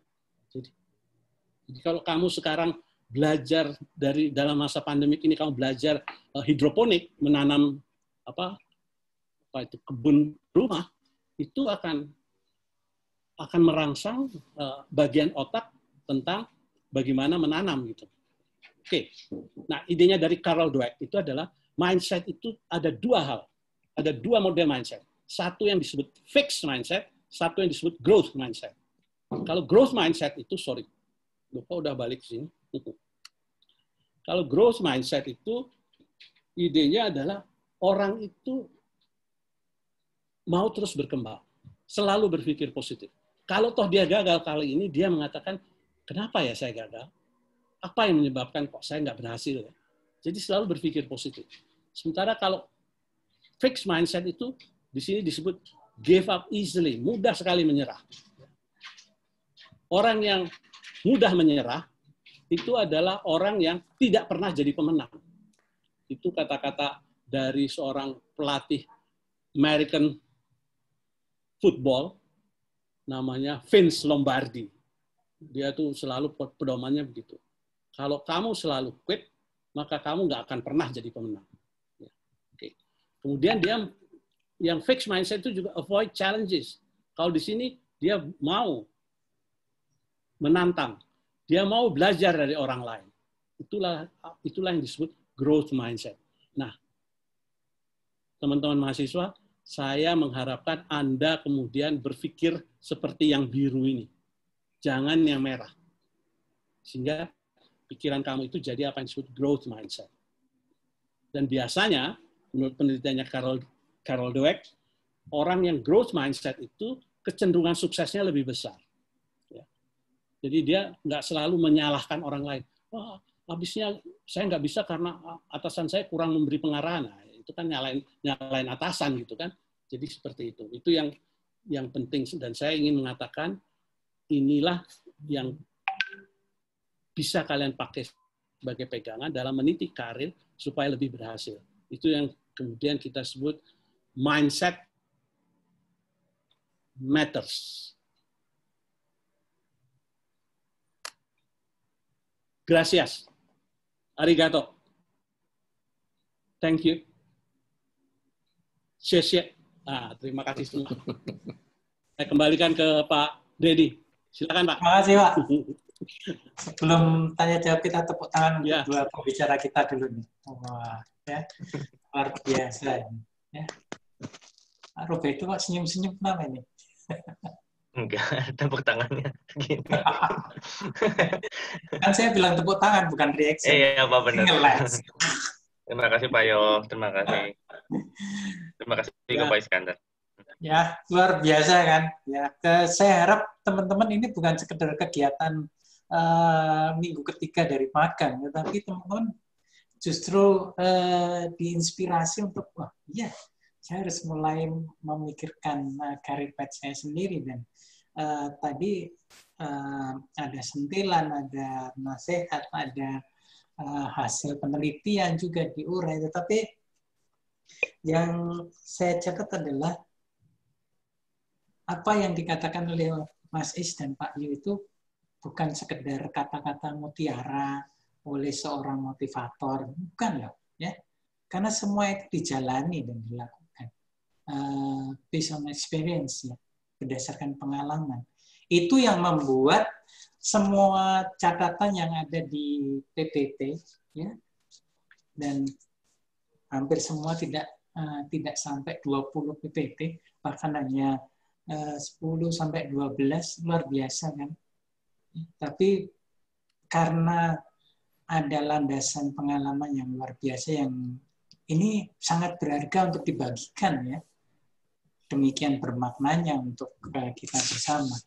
Oleh karena itu, saya akan langsung sambung dengan tanya jawab, ya. Nah, pertanyaan pertama itu sudah dilontarkan oleh Devin Suryadinata, ya, dari Sukabumi. Pertanyaannya tidak ditujukan ke siapa, tetapi silakan. Mungkin karena ada out of the box, nanti Mas Is bisa mengawali, ya. Nanti kalau Pak Yu akan menambahkan, silakan ya Pak. Pertanyaannya adalah, saya mau bertanya, bagaimana caranya menghindari sesuatu seperti sudah tahu, tidak kreatif, tapi maksa kreatif. Nah, ini menarik. Ya. Tahu kalau nggak kreatif, tapi kenapa maksa kreatif gitu, ya? Dan apakah ada tips tertentu untuk memudahkan kita berpikir out of the box gitu? Silakan Mas Is. Oke, Pak Yosef Dedi, terima kasih. Tapi sebelum saya menjawab pertanyaan dari Devin, Mbak Devin, saya mau nyambung sedikit materi yang Pak Yo sampaikan mengenai karir transition, ya. Jadi ini sebetulnya nyambung juga dengan waktu Pak Yosef cerita mengenai saya, kok karirnya ada suatu pindahan-pindahan gitu, ya. Ya. Jadi terkait dengan apa yang Pak Yo katakan, ya. Jadi ini kalau diceritakan, jadi waktu saya menjelang lulus dan saya lagi diseleksi oleh Astra, interviewernya tuh nanya, kamu nanti akan mau jadi apa? Saya jawab mau jadi konsultan. Waktu menjawab sebagai mau jadi konsultan, sebetulnya itu lebih jawaban yang spontan saja. Saya juga nggak mikir mau jadi konsultannya yang kayak gimana dan sebagainya. Dan anehnya kan mau jadi konsultan, tapi kok mau kerja di perusahaan gitu kan? Ya, tapi rupanya memang di dalam bawah sadar saya punya dorongan untuk selalu jadi konsultan. Dan ini yang menjadi alasan ketika karir saya yang sebetulnya sudah dikata menurut orang lain baik, ya kan, tadi saya masuk Astra, kemudian dipromosi di Federal International Finance, masih grup Astra juga. Tiba-tiba saya memutuskan resign, ya. Tiba-tiba saya memutuskan resign. Kenapa? Karena saya merasa proses belajar yang baik-baik itu sudah cukup. Kemudian saya pindah ke perusahaan lain yang saya tahu banyak masalah. Jadi saya sengaja switching itu. Kalau ditanya karirnya gimana, udah nyaman sebetulnya, gitu kan? Ya, tetapi saya kemudian pindah ke suatu perusahaan yang saya tahu punya banyak masalah. Kemudian itu juga yang menjadi alasan kenapa kemudian setelah enak-enak gitu ya, enak-enak di suatu grup perusahaan yang lain itu, saya memutuskan jadi konsultan, yaitu karena sesuai dengan tujuan akhir yang saya pernah ucapkan. Jadi kurang lebih begitu, nyambung ke karir transition. Nanti Pak Yo pasti bisa lebih dalam lagi ngulasnya. Nah, kemudian pertanyaan Mbak Devin ya, mengenai kreativitas dan sebagainya. Devin ternyata cowok, Mas Is. Devin cowok ya, dari sastra Jepang. Benar kan? Ya. Ada, on kamera lah. Oh, mana tuh yang mana? Ya, Pak. Ya, oke. Mas Devin ya, sorry. Ya, itu apa? Saya terperangkap pada prasangka. Ya, jadi kreatif. Saya nggak bisa cerita mengenai ini karena saya nggak terlalu mendalami tentang creative thinking. Ya, jadi yang saya bisa ceritakan mengenai ini lebih kepada pengalaman saja. Saya beruntung sekali, jadi saya paling senang memang dengan pengalaman pertama saya di grup Astra itu, karena mereka menganut salah satu basic management yang harus jalan adalah continuous improvement. Jadi kita sebagai karyawan selalu didorong untuk melakukan continuous improvement. Memang nggak dituntut untuk melakukan suatu loncatan yang luar biasa, bikin kreativitas yang begitu hebat, enggak. Kalau kalian sebagai karyawan sudah melakukan continuous improvement, itu perusahaan sudah berterima kasih pada kalian. Karena perusahaan yakin kalau melalui pengembangan kecil dilakukan oleh banyak karyawan, perusahaan juga mengalami keuntungan yang luar biasa. Jadi saya terbiasa dengan gaya continuous improvement. Termasuk gaya kerja saya juga demikian. Tapi yang selalu pasti adalah saya selalu nggak suka sesuatu dijalankan seperti kemarin. Jadi saya selalu bilang, kalau kemarin sudah oke, hari ini bukan jadi benar loh. Ya, jadi hari ini harus dirubah lagi. Ya, saya punya kecenderungan ini. Makanya kadang-kadang kalau saya waktu sekarang nih jadi ini ya, katakanlah punya bisnis konsultan, karyawan baru biasanya kewalahan. Ya, baru berusaha paham yang benar, terus saya bilang challenge lagi, rubah lagi, seperti itu. Jadi kalau saya selalu seperti itu, terus gimana gitu kan?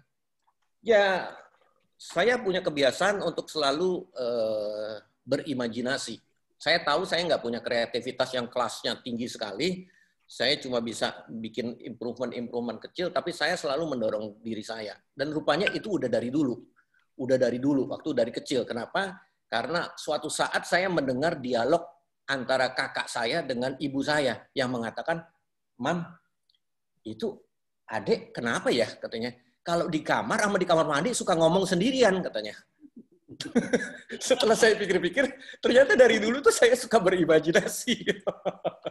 Jadi saya selalu mikir kalau ada sesuatu, apa sih yang bisa dilakukan secara berbeda, kan? Nah, kalau saya nggak ketemu, saya nggak pernah ragu shopping for ideas. Dan percayalah di zaman sekarang justru Anda lebih punya kemudahan itu. Kalau saya dulu shopping for ideas susah banget, gitu kan. Tetapi kalau sekarang Anda tinggal buka komputer Anda, internet, ya ada begitu banyak contoh, ya. Nah, lakukan aja itu, ya. Jadi itu yang bisa saya sharing, continuous improvement. Jawaban saya itu, Pak Yosef, dan Mas Devin kalau mau ada pertanyaan pendalam silakan, atau barangkali nanti dilengkapi oleh Pak Yu. Bisa saya tambahin ya? Ya boleh Pak, silakan Pak. Gini, ini kan soal kreativitas ya.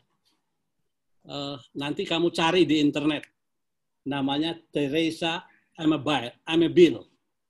Dia seorang dosen di Harvard bertahun-tahun meneliti tentang creativity and innovation di organisasi. Hampir 30 tahunan si Teresa Amabile itu melakukan penelitian. Salah satu contoh yang bisa dia berikan begini, nanti saya follow up-nya. Dia selalu kalau ngasih seminar, dia tanya, bagian mana dalam perusahaan yang paling tidak boleh kreatif? Maka 80%, 90% akan menjawab bagian keuangan atau accounting. Nah, terus Teresa Amabile bilang, oke, coba kita lihat ya. Benar nggak itu? Pendapat 80% orangnya. Jadi Teresa Amabile itu dalam penelitiannya dia menemukan bahwa creativity dalam organisasi itu bisa muncul karena 3 sebab. Sebab yang pertama, orang itu harus expert di bidangnya. Jadi nggak mungkin orang melakukan kreativitas kalau dia tidak expert di bidang itu. Itu yang pertama. Yang kedua, dia tahu teknik-teknik dasar kreativitas. Tadi salah satu contoh yang saya katakan berpikir divergen dan konvergen. Ya. Itu yang kedua. Yang ketiga adalah dia harus punya motivasi untuk mau melakukan sesuatu yang kreatif. Nah, sekarang pertanyaannya Teresa Amabile dikembalikan lagi. Kalau begitu, apakah bagian keuangan itu kemudian tidak bisa kreatif? Kalau dasar dari kreativitas di organisasi 3 hal ini. Jawabannya tentu ya bisa. Contoh paling gampang deh. Kalau kamu apply credit card ke Citibank, itu seminggu bisa langsung dirilis. Tapi kalau di bank lain 2 minggu. Nah, itu kan artinya ada sesuatu yang kreatif, ada yang berbeda gitu. Sehingga di Citibank bisa lebih cepat, tapi tetap prudent, tetap terjaga gitu. Sementara di tempat lain perlu waktu 2 minggu misalnya. Jadi itulah. Nanti kamu kalau mau baca yang tadi tanya siapa sih siapa Yosef Mbak Kevin itu, kamu klik aja Teresa Amabile. Dia itulah tokoh kreativitas di dalam organisasi. Saya kira itu Pak Dedi. Oke, terima kasih Mas Is dan Pak Yo. Tadi sudah saya beri kesempatan pertanyaan yang di chat. Kalau ada yang mau langsung, terutama yang pada on kamera itu, terima kasih bersedia di on kamera. Saya beri prioritas untuk bertanya langsung. Ya, silakan.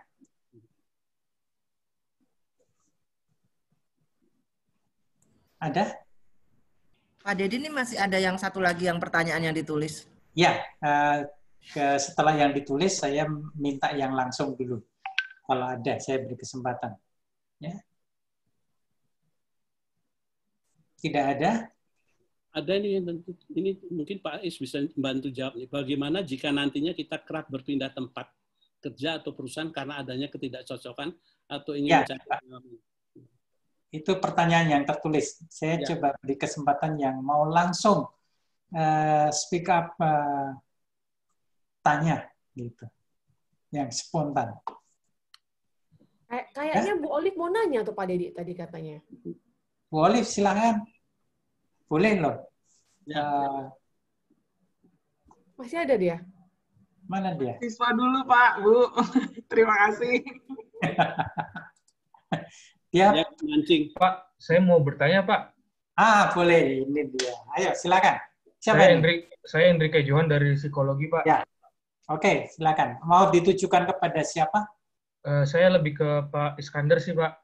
Oke, silakan. Pak Iskandar, saya mau nanya nih, Pak. gimana kalau misalnya saya udah merasa confidence nih, terus ide saya tuh udah saya kasih ke atasan saya terus-menerus, tapi selalu ditolak gitu, Pak. Itu apakah ada yang salah dengan saya atau emang timingnya aja nggak tepat, Pak? Oh ya, oke. Oke, ini menarik ya. Terima kasih Hendrik, silakan. Ya, pertanyaannya menarik ya, Mas Hendrik ya.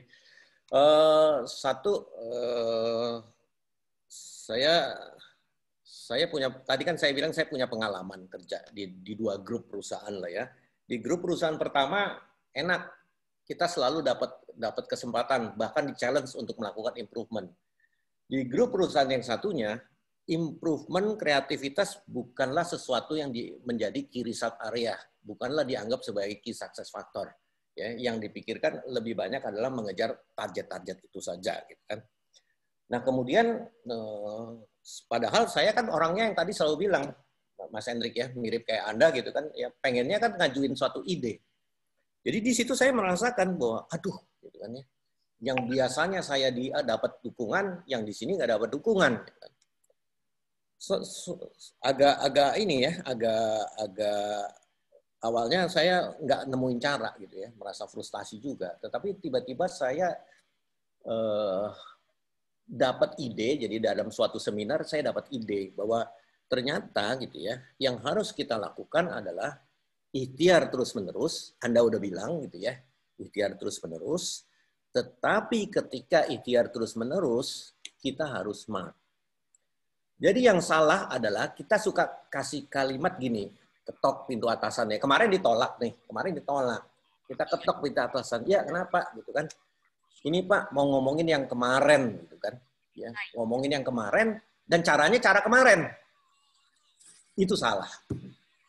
Jadi ketika kita berikhtiar terus-menerus mencoba, sekali gagal, besoknya kita mau coba atau di waktu lain kita mau coba, gitu kan? Kita jangan nyanyi lagu yang sama. Jadi kita pakai pendekatan yang berbeda-beda. Ya, termasuk soal timing tadi. Mungkin kemarin waktu pertama kali tolak, timingnya memang kurang tepat.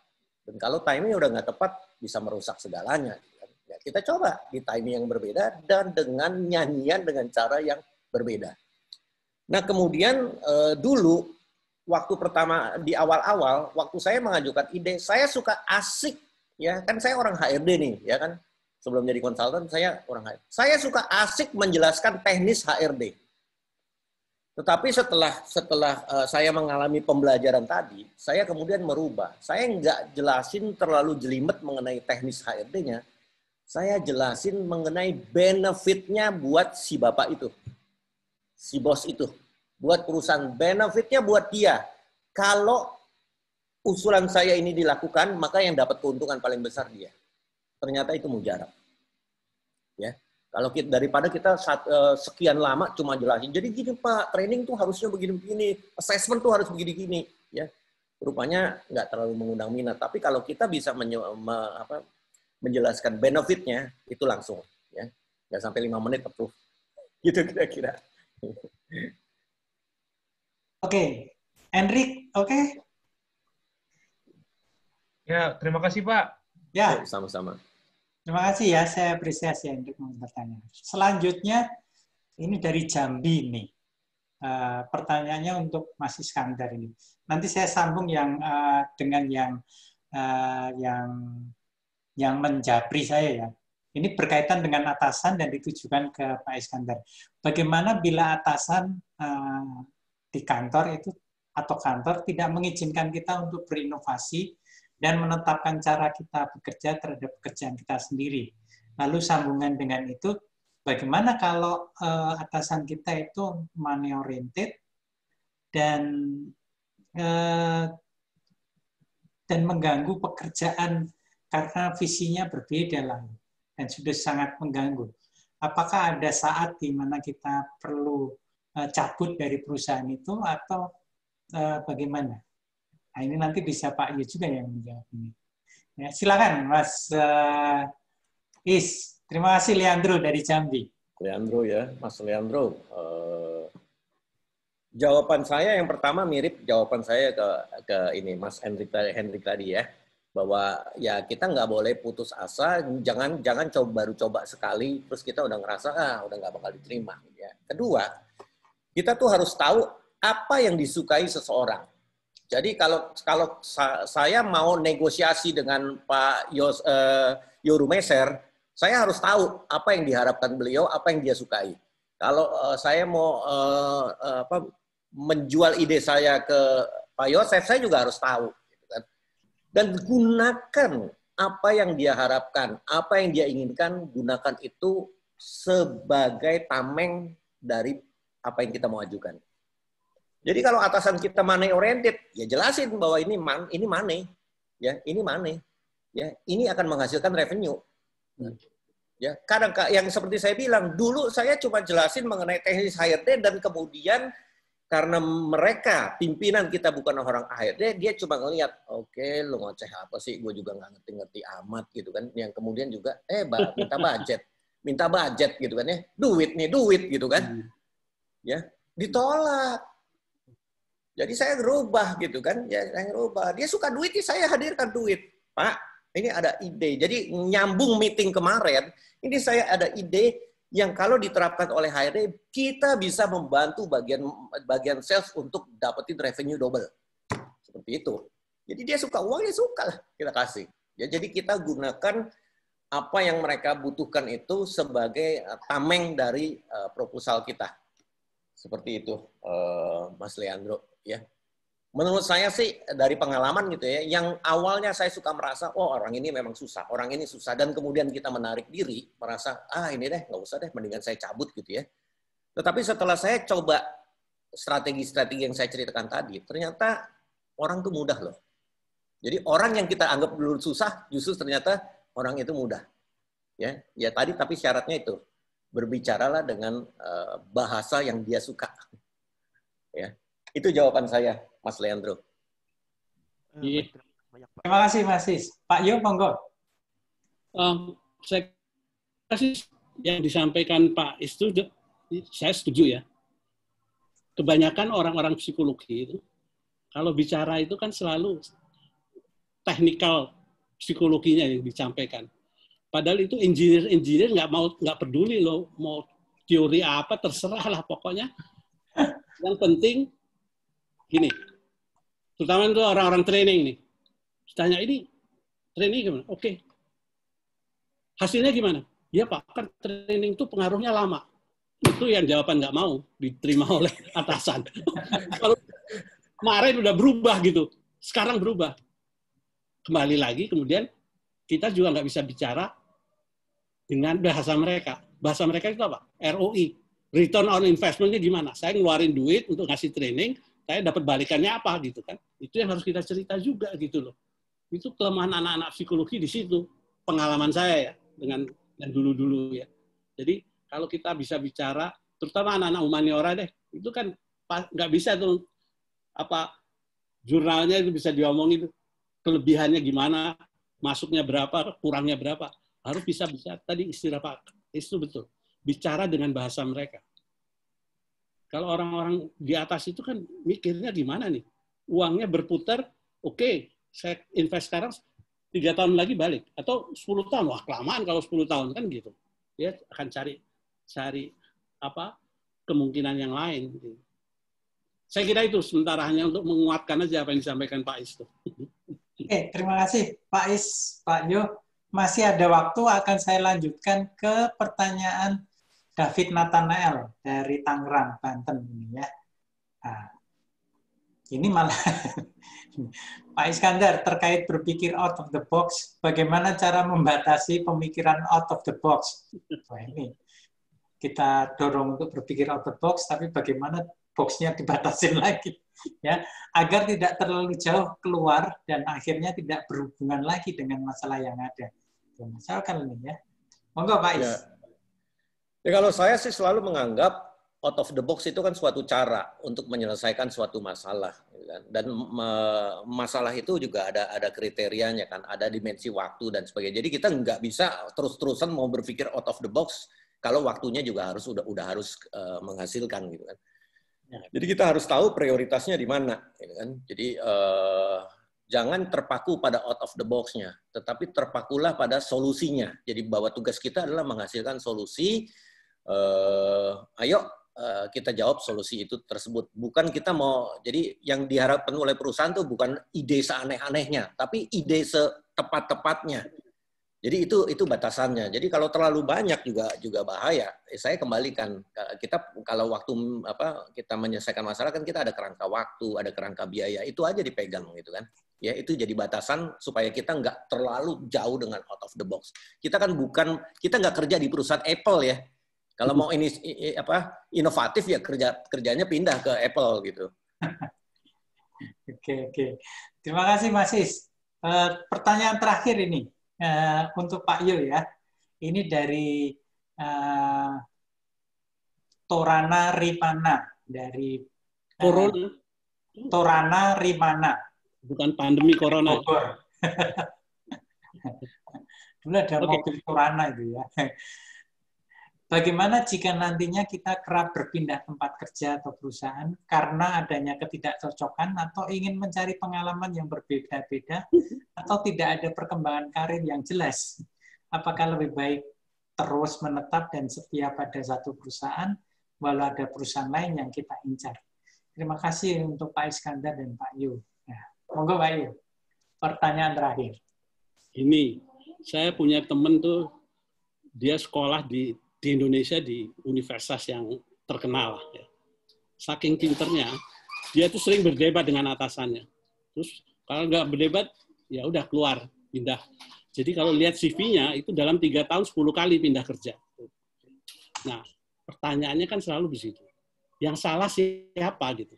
Kalau orang pindah kerja itu kan siapa sih yang salah? Apa kesalahan si saya, teman saya yang tadi yang pinter sekali tadi, sehingga setiap kali dia berdebat dengan atasannya, atau atasannya yang memang bego-bego. Saya sih selalu menyebutkan, kalau udah 10 kali, berarti bukan atasannya dong yang bego. Itu dia ngalamin 10 atasan, dia berantem terus, berarti yang salah dia kan. Ya itu kemampuan untuk tadi, mengenal, know yourself. Gitu. Itu kembali ke situ. Nah, soal pindah-pindah itu sebenarnya tidak ada batasan kalau menurut saya. Sebab orang yang berpindah, sekarang pun di Jepang kalau nggak salah ya, tanya sensei deh, tanya itu juga orang sekarang berpindah-pindah, tidak long life employment. Ya. Jadi anak-anak muda Jepang sekarang juga bergeser itunya, value-nya. Ya. Ada untungnya kalau dia pindah-pindah itu, tapi pindahnya nggak setiap, tadi saya katakan 10 kali dalam 3 tahun 10 kali dia pindah, itu udah kelewatan gitu ya. Tapi kalau dia memang pindah secara ya, normal aja, saya kira itu memberikan pengalaman dan exposure yang berbeda ya. Nah, cuma tadi saya bilang nggak ada batasannya sih.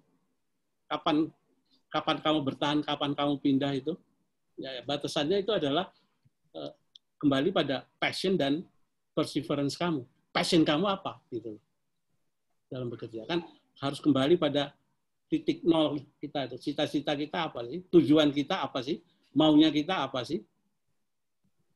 Saya kira itu Pak Dedi. Terima kasih. Terima kasih banyak Pak Is, Pak Yo, luar biasa. Kita kasih reaction dong. Nah ini mana tadi si siapa? Pak Yosef, saya bisa nambahin nggak? Oh boleh. Halo, pertanyaan yang tadi. Tambahin lagi ya. Ya, pertanyaan yang terakhir itu bagus karena ini adalah banyak menjadi masalah dari generasi saat ini gitu ya. Jadi seperti yang Pak Yoru Meser katakan, waktu saya masuk ke Astra di mana perusahaan tersebut banyak sekali mengakomodir budaya Jepang, doktrin dari atasan saya adalah long life employment. Ya. Jadi kalau bisa kamu masuk segini, pensiunnya di situ. Dan waktu saya masuk di sana, yang saya lihat memang sebagian besar dari karyawan itu tua-tua semua. Jadi saya cuma termasuk minoritas. Tapi zaman udah berubah. Yang persis seperti yang Pak Yo katakan, Jepangnya sendiri gitu ya. Jepangnya sendiri juga sudah nggak menerapkan budaya itu. Nah, kemudian kalau gitu apa gitu ya? Jadi jawaban saya persis seperti yang Pak Yo katakan, saya cuma mau nambahin, balik saja selain kepada passion Anda, kepada visi. Ya, kan Anda udah punya visi. Pak Yo tadi udah mengatakan yang paling penting di awal Anda tetapkan visi dulu. Jadi ketika kita mengalami di kondisi di suatu perusahaan nggak bisa mencapai visi kita, ya boleh-boleh aja pindah. Cuma pindahnya itu kan jangan kayak pindah dari Grab ke apa maksudnya pindah-pindah mobil gitu kan. Kayak ojol tiap hari pindah-pindah. Waktu Anda pindah, waktu si karyawan memutuskan pindah, dia harus kembali kepada visinya. Carilah perusahaan lain yang bisa membantu dia mencapai visinya. Ya, ditambah lagi tadi Pak Yo mengatakan mengenai passion dan sebagainya. Itu saja Pak Yosef, terima kasih. Pak Dedi, saya sedikit lagi. Ini, saya punya pengalaman ya. Saya punya teman itu kerja di perusahaan tobacco. Pokoknya tobacco yang besar gitu. Tapi dia nggak nyaman. Karena apa? Karena dia punya visi hidup yang sehat. Saya kok nggak sesuai ya kerja di sini gitu ya. Nggak nyaman. Dia putuskan akhirnya. Dia keluar, cari perusahaan yang lain. Nah, itu salah satu gambaran bagaimana kalau orang punya visi. Iya kan? Dia bilang, soalnya kampanye soal merokok nggak sehat itu, wah, bertubi-tubi dia alami. Wah, saya kerja di perusahaan yang membuat orang menjadi tidak sehat gitu kan. Akhirnya dia putuskan keluar. Dan sekarang dia lebih happy gitu. Sedikit aja. Terima kasih. Terima kasih, Pak. Jadi kalau jualan rokok ya jangan berhenti merokok gitu ya. Intermezzo. Ya. Mana reaksinya? Wah, saya senang sekali, ini luar biasa. Saya sendiri beberapa teman juga kemudian memikirkan career path masing-masingnya. Tapi kalau saya boleh sedikit meng-highlight, tidak merangkum, karena masing-masing paparan, lontaran ide, gagasan, penjelasan, ya itu bukan bahan ajar yang bisa dirangkum, tetapi digarisbawahi, diresapi, dan yang sering tidak kita lakukan adalah ketika ada orang-orang sekaliber Pak Iskandar dan Pak Yo, ketika mereka berdua selesai omong, kita harus memberi jeda pada diri kita untuk merefleksi apa sih yang beliau berdua itu katakan dan sharingkan. Karena itu akan membantu kita menebalkan passion kita, mengasah kita untuk berani dan tajam dalam mengambil keputusan, lalu juga menjernihkan visi kita, lalu kita akan dibekali banyak hal untuk mengeksekusi visi dan passion kita itu. Ini hidup kita. Jadi, raihlah untuk kita sendiri. Terima kasih semuanya. Pak Is, Mas Is, terima kasih sekali lagi. Pak Yo, terima kasih. Saya kembalikan ke Bu Lisa. Masih di mute. Masih di mute. Saking antusiasnya, ya. Terima kasih Pak Dedi. Terima kasih dua narasumber kami yang sangat luar biasa hari ini. Mudah-mudahan tadi seperti yang Pak Dedi bilang, kita harus menahan diri dulu sebentar, kemudian nanti merefleksikan apa yang tadi beliau berdua sampaikan. Sungguh sangat berbangga kami dari Fakultas Humaniora sudah dapat mengganggu waktu Bapak sedikit untuk kami mendapatkan banyak pengetahuan hari ini ya Bapak berdua, Pak Iskandar dan Pak Yo, dari pengalaman nyata, sehingga mudah-mudahan nanti mahasiswa kami yang saat ini sedang menuju nanti sebentar lagi skripsi, saat sekarang sedang magang, bisa tadi sudah mulai menyusun visi dan misinya, punya goal setting yang jelas. Ya, baik, dengan tidak berpanjang kata karena waktunya juga sudah tinggal sebentar. Saya ucapkan banyak terima kasih kepada Pak Iskandar dan Pak Yo. Ini sekedar ucapan terima kasih dari kami. Mungkin karena kita nggak ketemu langsung kan nggak bisa salam-salaman, nggak bisa serah-serahan gitu ya Pak ya. Saya boleh share sertifikat kami yang untuk Bapak ya Pak, biar teman-teman juga bisa lihat ya Bapak ya. Ya. Ini Pak Iskandar, sekedar ucapan terima kasih dari kami Fakultas Humaniora. Semoga Bapak nggak kapok ya Pak untuk memberikan sharing-sharing pengalaman Bapak dan pengetahuan Bapak gitu ya. Terima kasih sekali. Kemudian lain kali sharing progresif jazz, rock jazz ya Pak. Siap. Juga untuk Pak Jo Rumeser, sangat terima kasih Bapak bersedia meluangkan waktu untuk kami. Lain kali juga kalau diminta lagi, nggak usah gede ambek ya Pak, jadi tetap mau. Terima kasih Bapak berdua. Baik, sebelum mengakhiri acara siang hari ini, kita foto bersama ya. Silakan teman-teman mahasiswa untuk memandu. Oke teman-teman, para dosen, para pembicara, mari kita sesi foto. Di on cam dulu ya kameranya. Ada berapa halaman Samuel, jadi kita bisa siap-siap. Ada 8 slide ya. Oh ya, silakan. Ayo dipandu 1, 2, 3-nya. Oke. Untuk slide 1, 1, 2, 3. Oke, untuk slide 2, 1, 2, 3. Untuk slide 3, 1, 2, 3. Untuk slide 4, 1, 2, 3.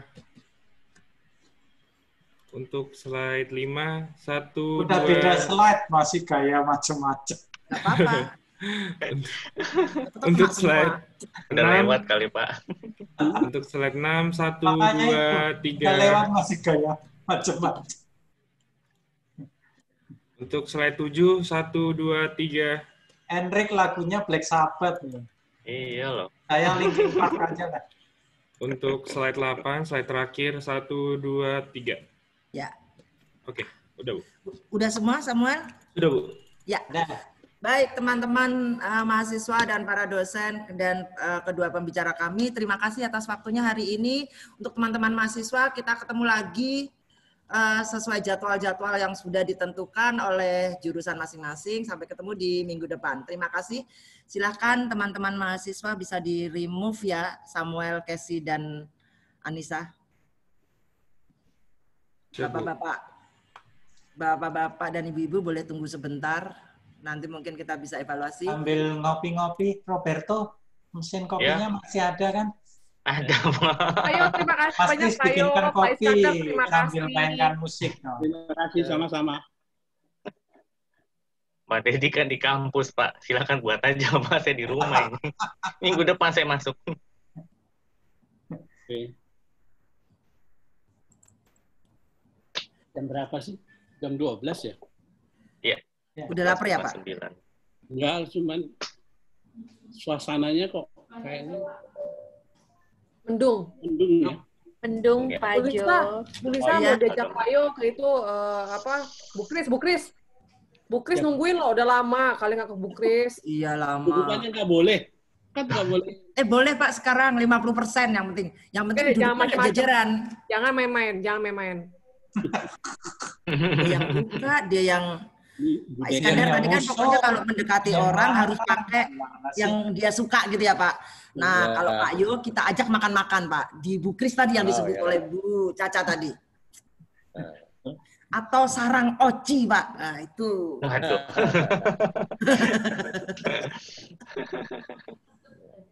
Kalau kita sukanya marah-marah, maka kita carikan Bu Lisa biar mereka berdua saling marah. Jeder. Ketawa lagi. Maria kok diem aja?